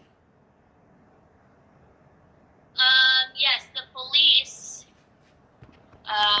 which they never gave us the records. They stated that if records, that means the case has to be pretty much a cold case. Yeah. So we chose to keep her case open. So we'd never seen any of the conversations of what they found, but they just said that's where her phone was last pinged, was at Joe's. Okay, so that maybe backs up with what Lenny said, but the police have the records, and we know oftentimes they don't want to give them up. Let's move on to social media. Did Melinda have a Facebook page, Jolene? She did. I can't remember. Brittany, did she have one towards the end? I'm trying to remember if she had one towards the end. I don't think she did. Okay. She had her she didn't have recent post on it. Okay. All Yeah. right, so nothing helpful there. Like if she was posting every day and then suddenly she doesn't post anymore, it wasn't anything like that. No. Okay. What about Messenger? Do we have any idea, at least as regarding Messenger, who the last person was who had any communication with her that might have been Melinda? Any idea about that? I don't think that, like, when they do we were told by the sheriff's office that when you do a warrant, they can't check Messenger. They can check the text, check Messenger. I don't remember the reasoning for that, but they did request it, but Facebook took a long time, and she said the one detective said they're not the most reliable. They could take months to even hear anything. Okay. So not a lot of help there. Let's move on to this. Now we can't forget that Melinda actually had another guy in her life. I'm not sure if we can say if Joe was really in her life or not. Maybe he wanted to be. It's something we maybe need to be open. Maybe this is where this disappearance started. But this guy that was living with Melinda on that property, what's his story about all of this, Brittany? TJ? Yeah, the guy who allegedly was in Montana when this all happened. What can you say about him? I don't know how often he lived there or how he came and went. He tried to make it seem like he was never there. He had to be in Montana because of parole. But we did find out later down the road that he was he was here, and he had actually seen Melinda a few times. In my opinion, he wasn't helpful. He kind of, in the beginning, said, pretty much don't insinuate things, that it's not common for Melinda not to get a hold of people. It's probably fine. Don't jump to conclusions. And then he kind of got kind of aggressive in the end when we kind of started to find out more. And Yo actually, so her mom actually knew him and hung around him because they're closer in age. And so when she had reached out to him, she thought he would be helpful and willing to help, but she found out pretty quick that was not the case. And then he, like I said, he got kind of threatening and pretty much said to drop it, and we needed to quit poking our nose where it doesn't belong. Is that right? Wow. Bad stuff's going to start happening to us. He said that. You better lay off or things are going to start happening to you. He said that. And then he did make some comment about, I don't remember exactly how he said it. We'd have to ask Yo. Something to the effect of, like, dead people can't say nothing. Wow. Okay. That all sounds bad to me. Jolene, to your knowledge, has this guy TJ ever offered up his own theory as to why Melinda went missing? Yes. My sister told me that he had told, because I've never talked to him. He's never reached out. Brittany and I have been involved from day one. Brittany lives close. I'm not as far away as I used to live. And then my sister's in Boise. So he never reached out to me one time, never reached out to Brittany one time, never reached out to Connery County Sheriff's Department looking for her. Said he, for someone that loved her for many years, he didn't come to any of the search parties, didn't come to one visual, never, not to this day, 4 years later, have I ever heard from him. My sister said that he did message her, that they talked back and forth, and that she had to really push conversation with him about it. Mm-hmm. And he had April. He said, well, isn't April the one that called and said she was dead? Why aren't you looking there? That's what he told her. And then she had told me that. In fact, my sister would forward me a lot of messages that they had that I still have saved. And the detectives have. Okay. All right. So he's actually closer to Melinda's mother's age. And what kind of connection do he and Joe have? Were they good friends or something? Is that their connection? Yeah. All in the same circles, I guess. From my understanding, he got really close with TJ and somebody named Randall, who we talked about before. Yeah. And they're all, like I said, all the same circle, and Yo grew up with them. Okay. So when all this happened, she thought she would be able to go to all of them, and they would have open arms ready to help, and that was definitely not the case. Okay. And maybe we should go back to Lenny and this texting, and the reason that Melinda seemingly wanted to move out of Joe's place. Did the topic of TJ ever come up between Lenny and Melinda as a reason that she wanted to get out of there? Was his name ever mentioned? Do you know? From what I can remember, she had a conversation with, it might have been Lenny, but also Adelaide, where she said things have happened and she wasn't comfortable anymore. Because Lenny had told us where they had talked about it. I don't know if you remember. But she had said she wasn't comfortable and she needed to be out. Right. But all I'm asking is, did she ever mention TJ specifically? No, just Joe. Joe made her uncomfortable. Okay. All right. Everybody has to remember that. Okay, let's move on to this. Of course, we talked about her before. We have Adelaide. Jolene, how did she end up coming into the picture? And in fact, she is one of those people who said that she had interaction with Melinda in November, I believe. How did she come into the picture regarding trying to figure out what happened to Melinda?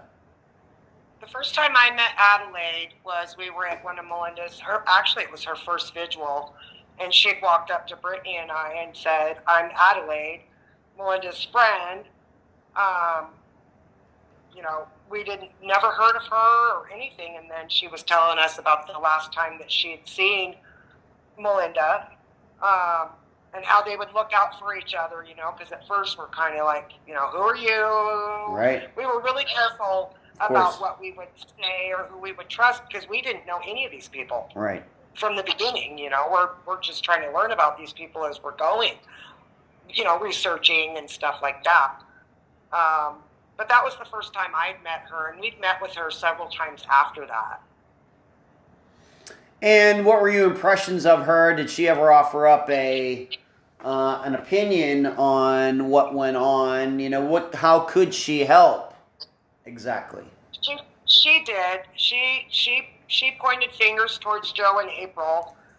She sounded very sincere. She sounded like she cared, and that she had all ears and eyes open. because she was around the same group, hanging around the same group of people too, off and on. She wasn't, 100% sure what happened to her, but she had her suspicious of what she thought happened to her. Okay. If you can speak for Adelaide, we'll just keep this simple. Did she ever offer up her own theory as to what happened to Melinda? Yes. She thinks that there was weird things going on. Maybe Joe was trying to take advantage of her and they had gotten a fight because Melinda had vented to her about feeling uncomfortable, and he made like a pass at her, and she had told him she wasn't interested, and he had gotten upset about it. So she thinks that he was definitely involved from the very beginning. Okay. All right, so Adelaide, maybe he gives some insight into all of this. And it was at a vigil that you first met her. How long was this vigil? After this phone call that April made, we're going to get to April next. But how long after this phone call that April made did this vigil happen and Adelaide approached you? Couple weeks. Couple weeks. Yeah. Did you tell Adelaide about this call that April made? Yes. You did tell her about that. Okay. All right. So there's Adelaide who might be in a position to know some things, but she was not living on the property. She's in the same circles once again. I don't know how much we can trust these people, kind of in the same circles. Mm-hmm. How close do you think she was with Joe? Well, it did get a little confusing because in the beginning she said she didn't know Joe on a personal level whatsoever. But then I had ended up confronting her because I had heard that she was in and out of his house before. And I was confused since she said she didn't know him. So I had ended up asking her about it, and she said she was there a few times. And there was actually an incident in December with one of her friends who was kind of hanging out with Joe, I guess you could say somewhat dating. And something had happened. I don't know if it was because of drugs or what this whole scenario was, but she had told me personally as well that they were having somewhat of a party situation, and all of a sudden she woke up the next day, some of her clothes weren't on, and she was really super sick. She was stayed there for like a few days, and then they finally took her to the ER, and Adelaide had known her and had said that she was been to Joe's a couple times, but she wasn't really friends with him.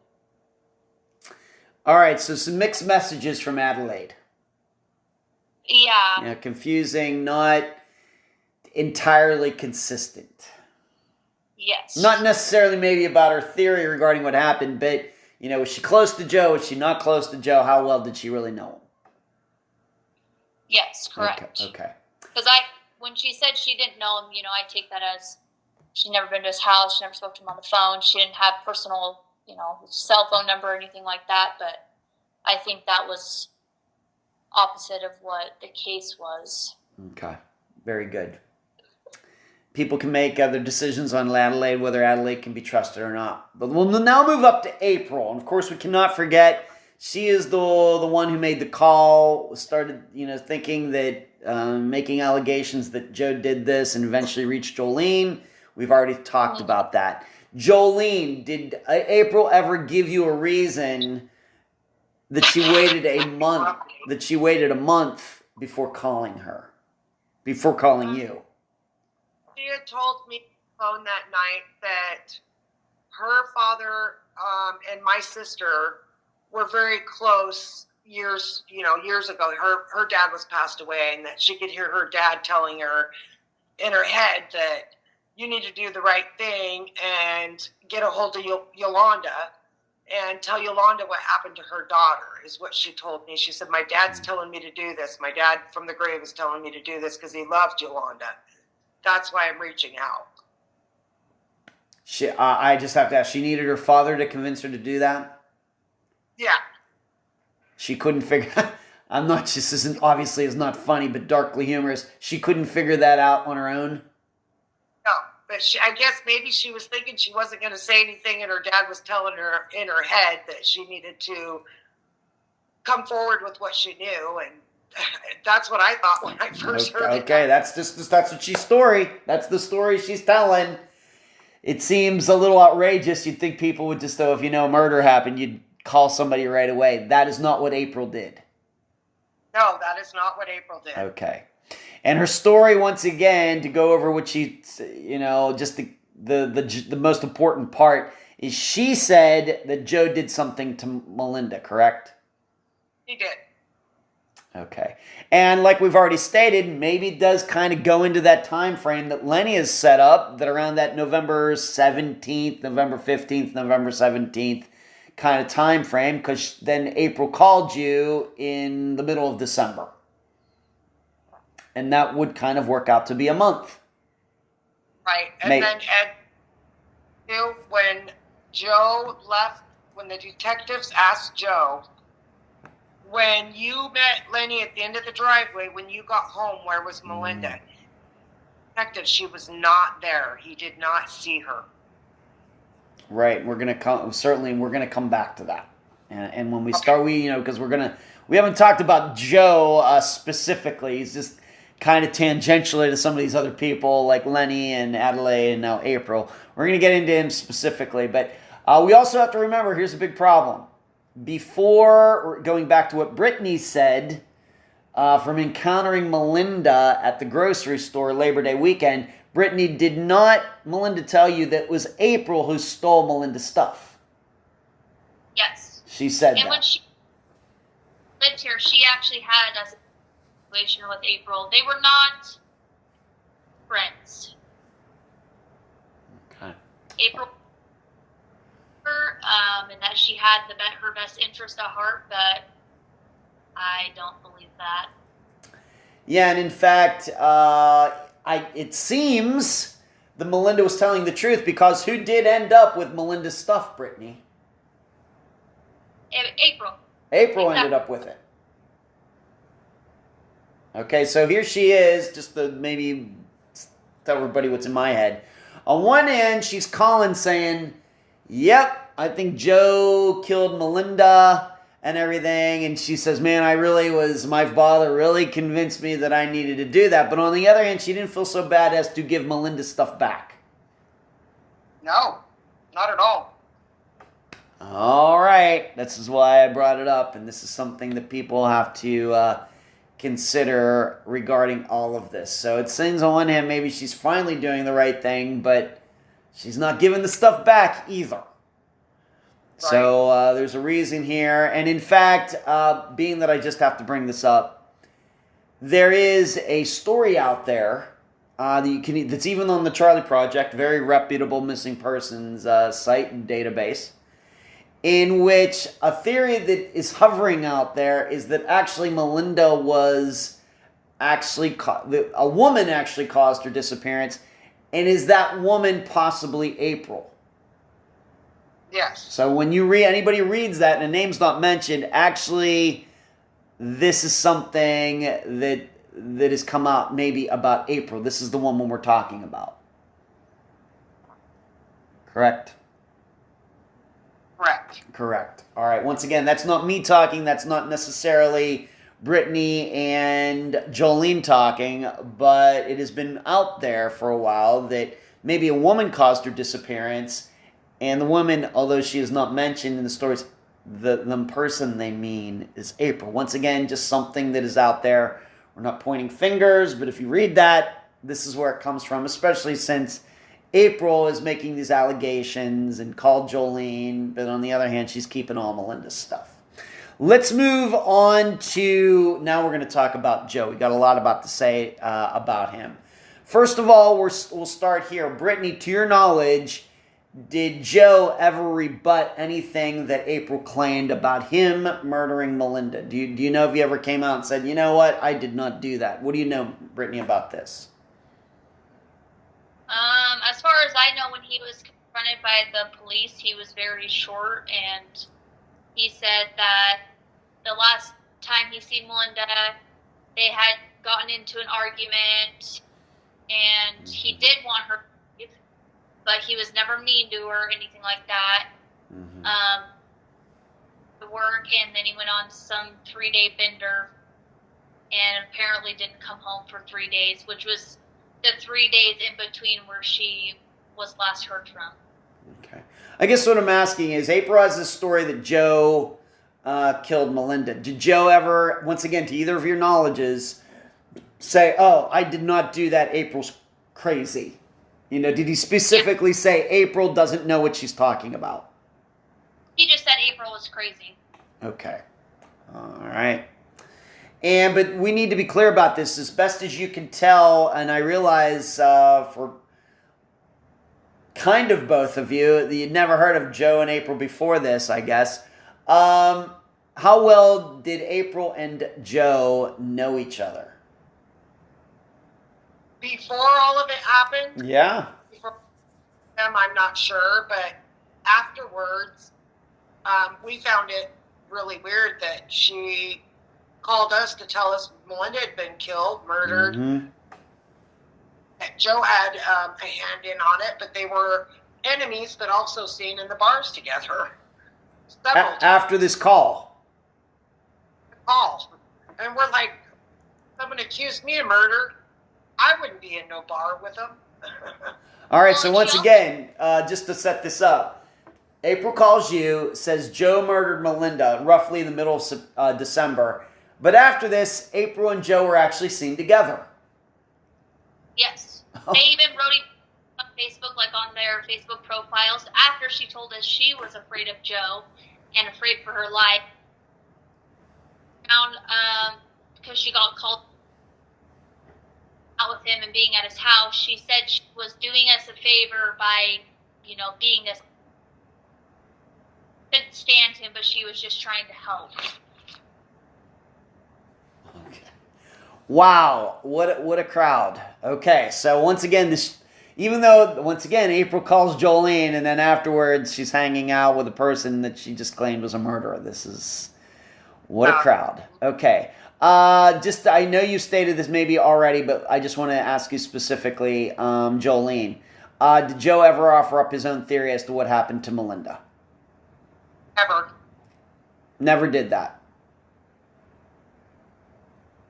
Never reached out to a detective or a sheriff's, police, one time. Okay. Let's move on to this. What did Joe do with his life after Melinda went missing? Went off the deep end.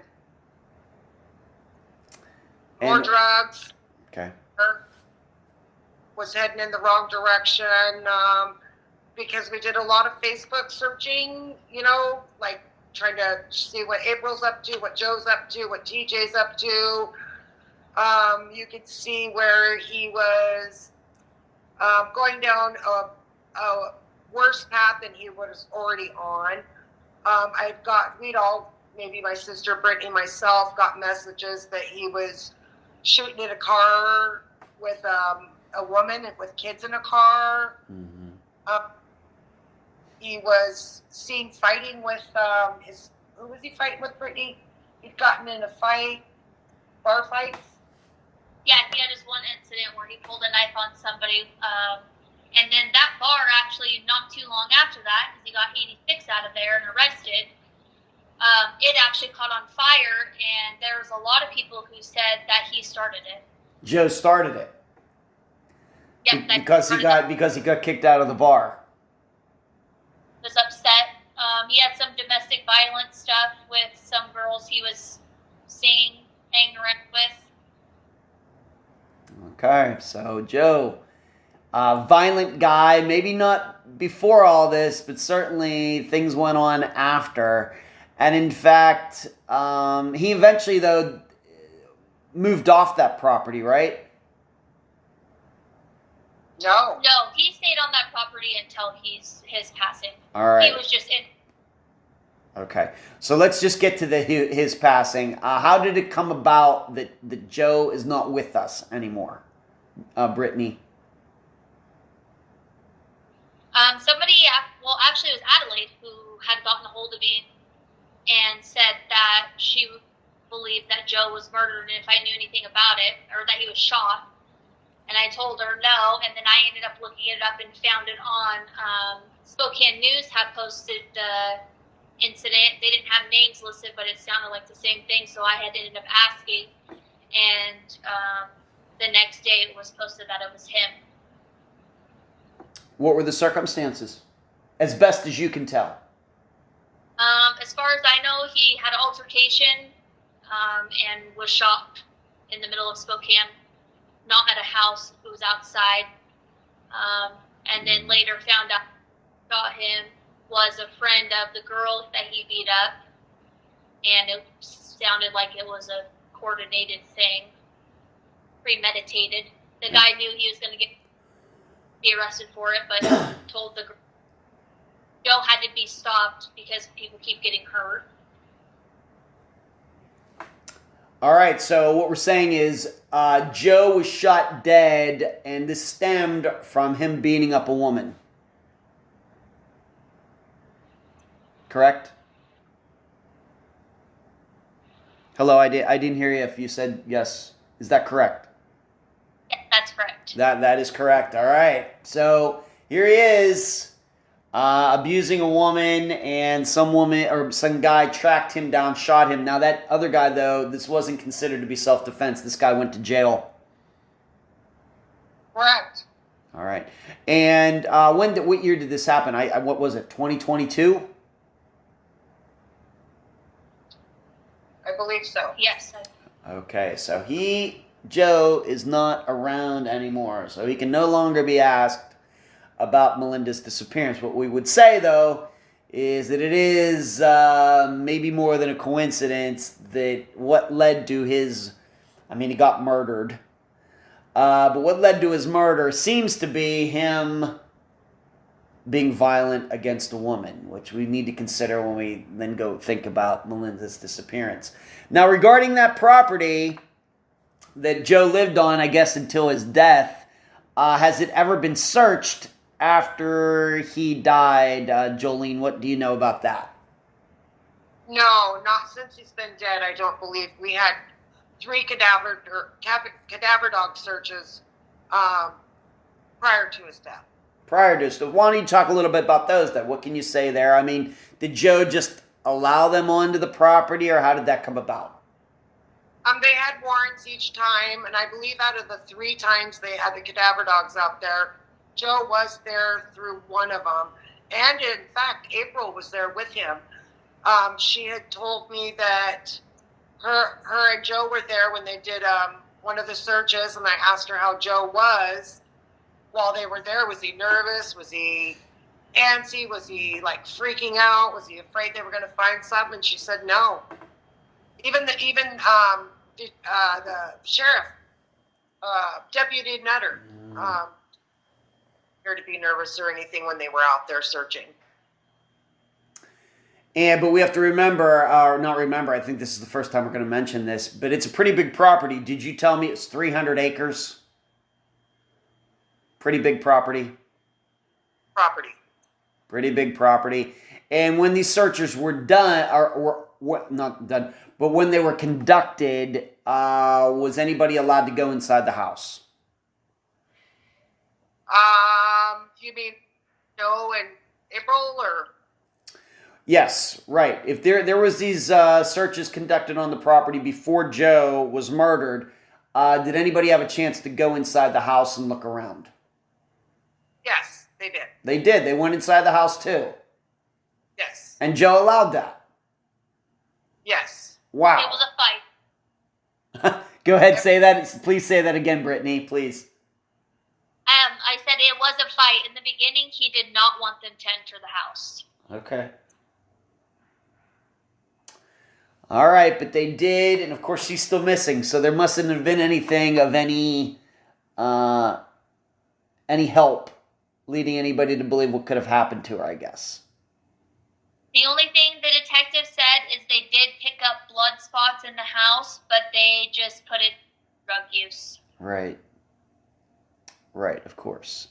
So the property, at least some of it was searched. Obviously, nothing was found. Joe I guess he didn't want them to do it, but they did it anyway. They went in and looked around the house. Nothing that led them in a direction to think what happened to Melinda. But we have to remember it's 300 acres. And being that I haven't been there, but Brittany, you've at least been in the area. Maybe Jolene, you've been there too. Is this 300 acres very wooded? Oh, yeah, very wooded. Very wooded. Okay, so we're not talking the flatlands of Kansas or something. Okay. All right, so, and then, of course, Joe is deceased. When was the last time either of you had any interactions, for example, with Adelaide regarding all of this?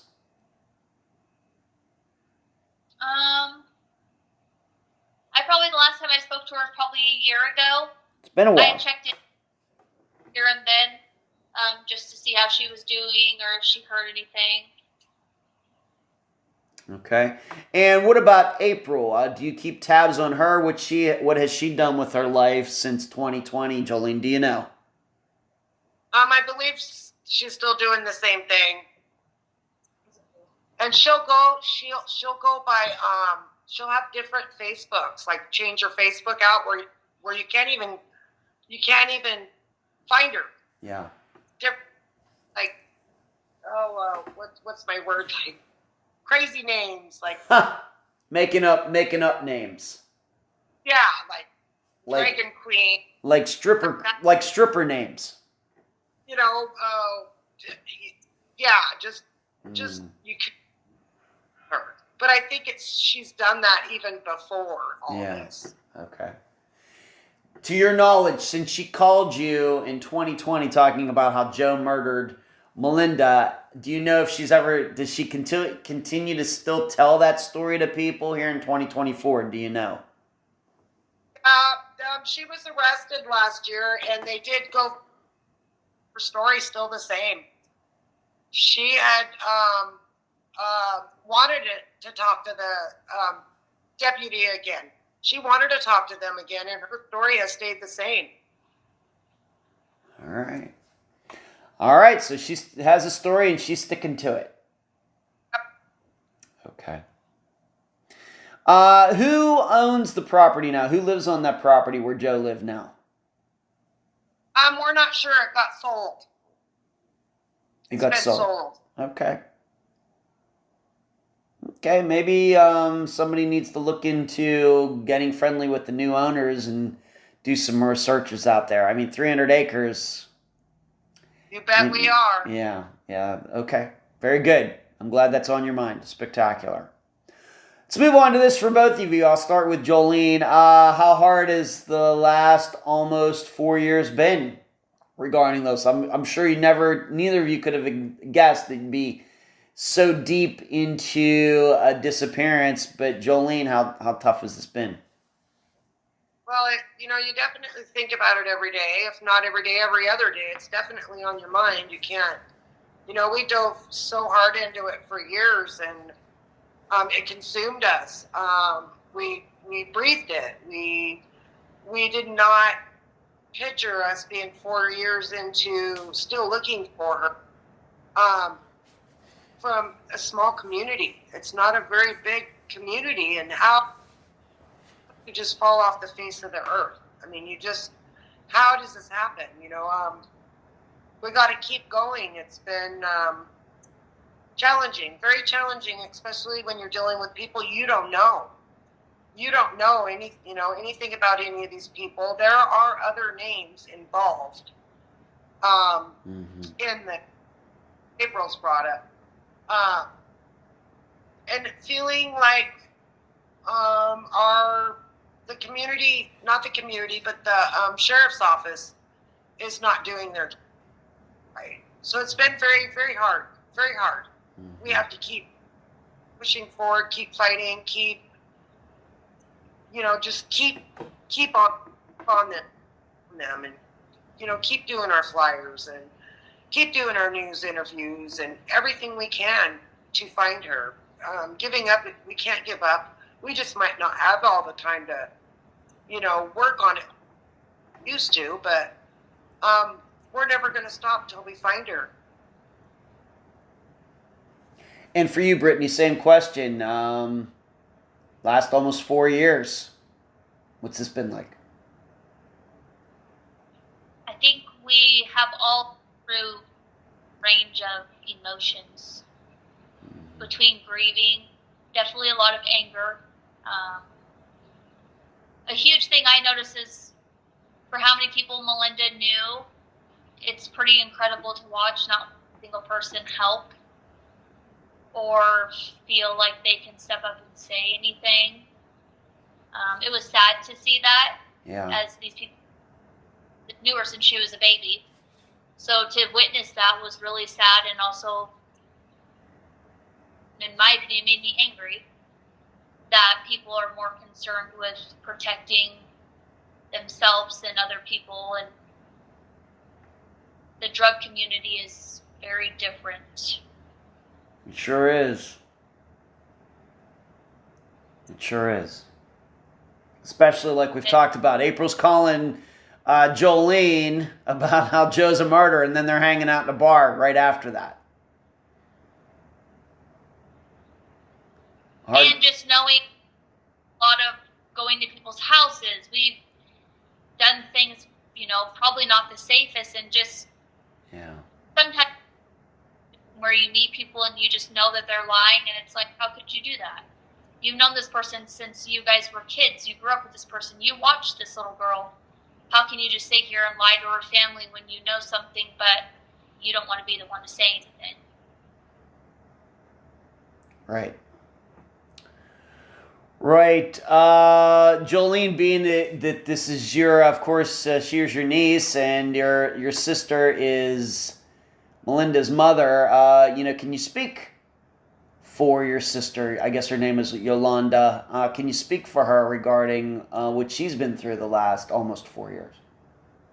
Oh man, so much. So much. She had a lot of, hurt, confusion, sadness, hate, betrayal. She's had times where she has said to me that she'd rather be with Melinda, so Melinda wasn't alone. And I said, no, you can't do that. You got to be here to help find her. Right. She feels she's not getting enough help from the sheriff's office up here, and she's really got a lot of pain with that. She has tried going through the FBI and up to try to get more help, but until we get some more facts, we can't. There's nothing they can do. She's in a dark place. She's been in a dark place since this happened. Okay. If you can also, I'll just once again go to Jolene again. Can you speak for the rest of your family about all of this? How helpful have they been? Other brothers and sisters, other cousins regarding all of this, Jolene? We have a brother and a sister that still, they keep their eyes and ears open. We have a brother that still lives here in Newport, and he tries to hear what's going on, and he'll relate to us if he hears something, even if it's small. I have a sister that lives about an hour from here, and she's constant, she looks on Facebook and researches, and, we just all feel we don't even know where to go from here. We have no idea from what is there next. All we have is flyers and the internet. That's it. That's all we have. Right. We've done absolutely everything as a family we could do to talk to people, talk to our sheriff, put our flyers up. I've even asked the sheriffs, what's our next step? What can we do? We don't want to just sit around and wait 2 more years. Right. Go by and us not do anything. They have had several people call on their opinions. So we do have a lot of different opinions on what people do think happened. Until we have facts, we're stuck.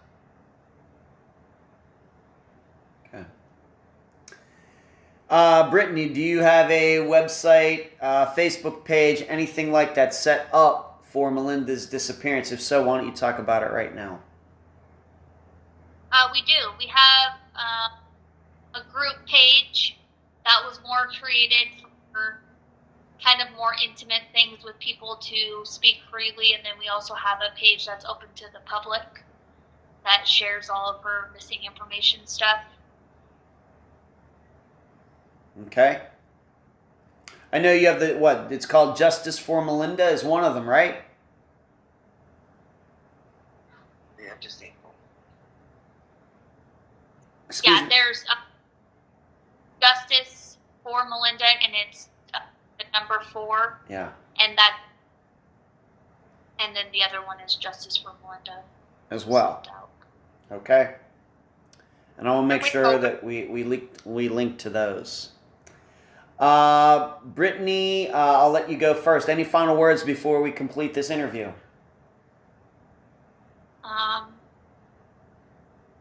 Besides saying how thankful we are for you to reach out. Oh, you're very welcome.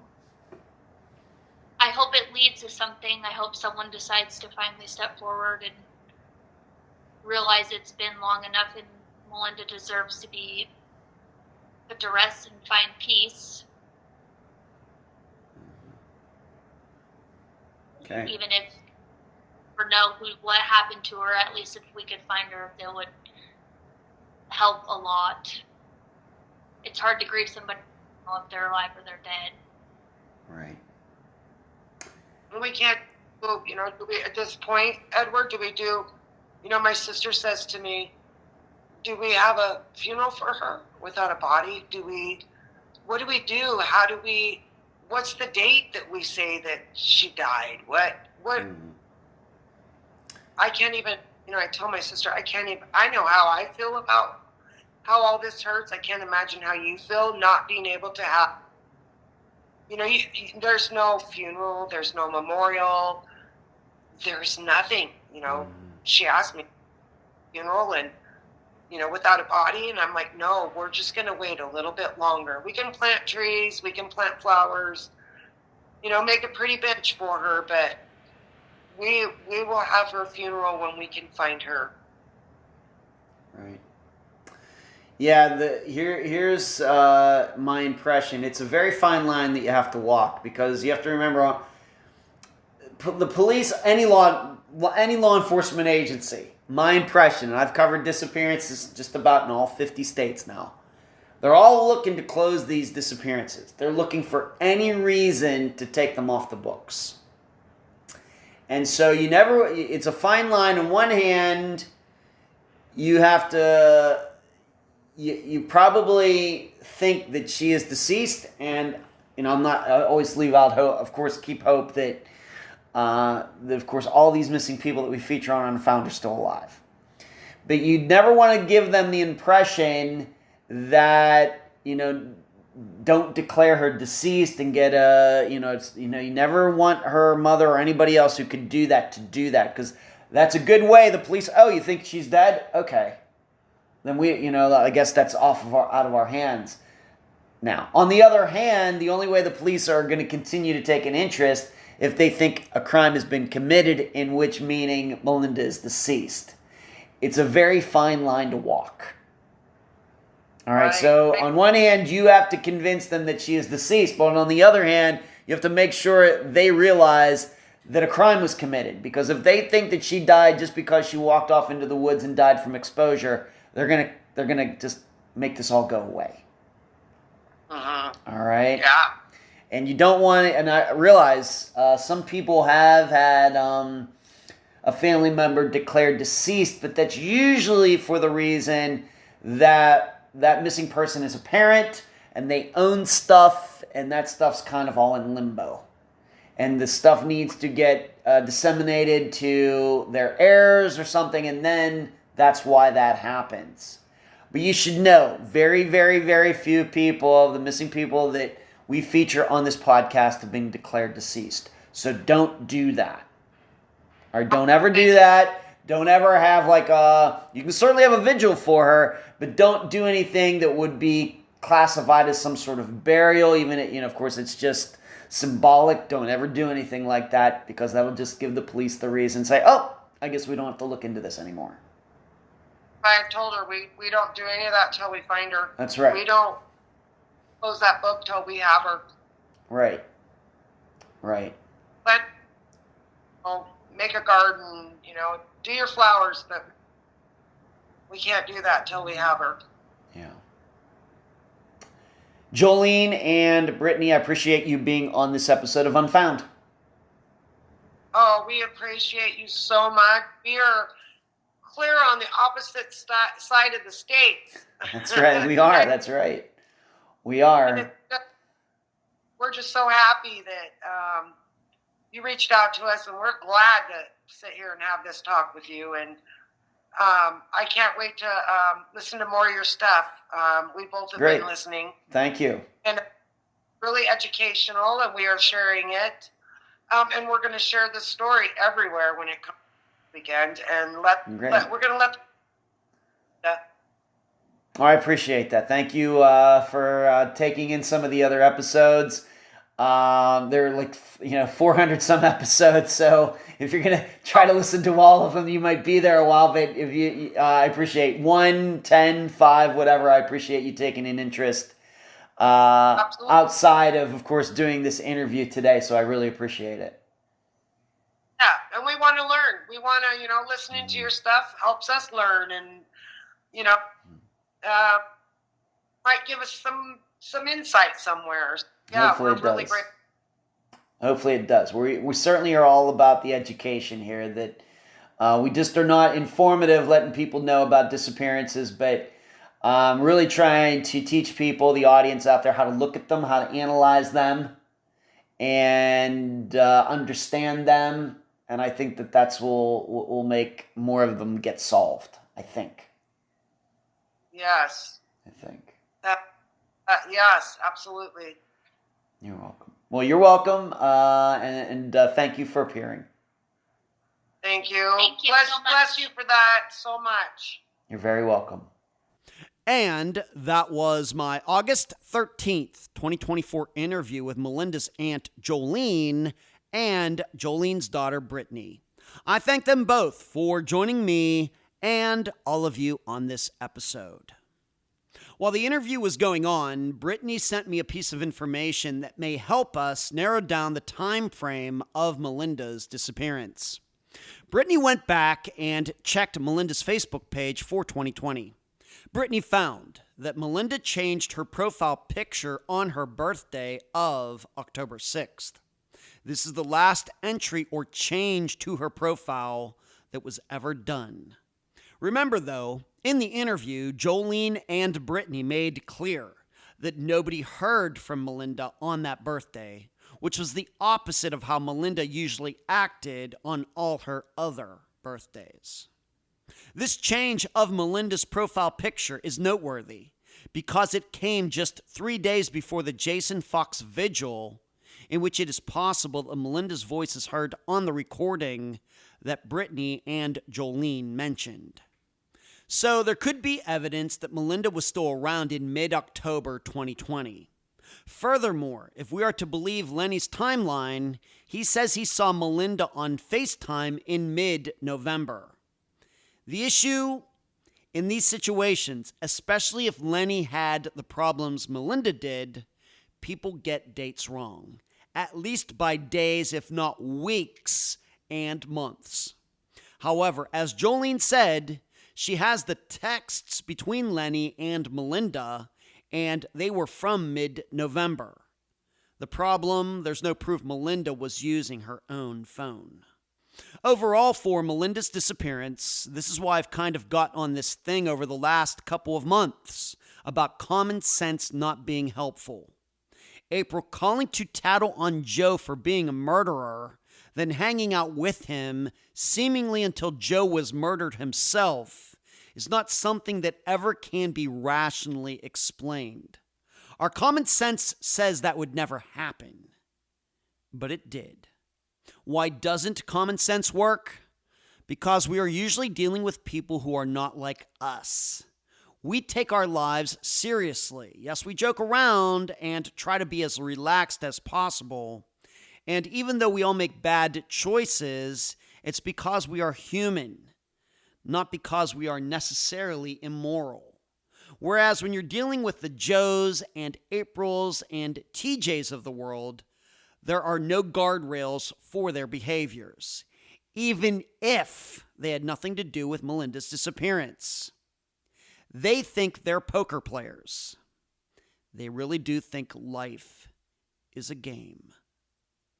If you'd like to hear and read more of my in-depth analysis into the disappearance of Melinda Lopez, please go to patreon.com/Unfound Podcast, sign up, and partake in the Unfound blog. Until then, I leave the public theorizing up to you. And that's the program.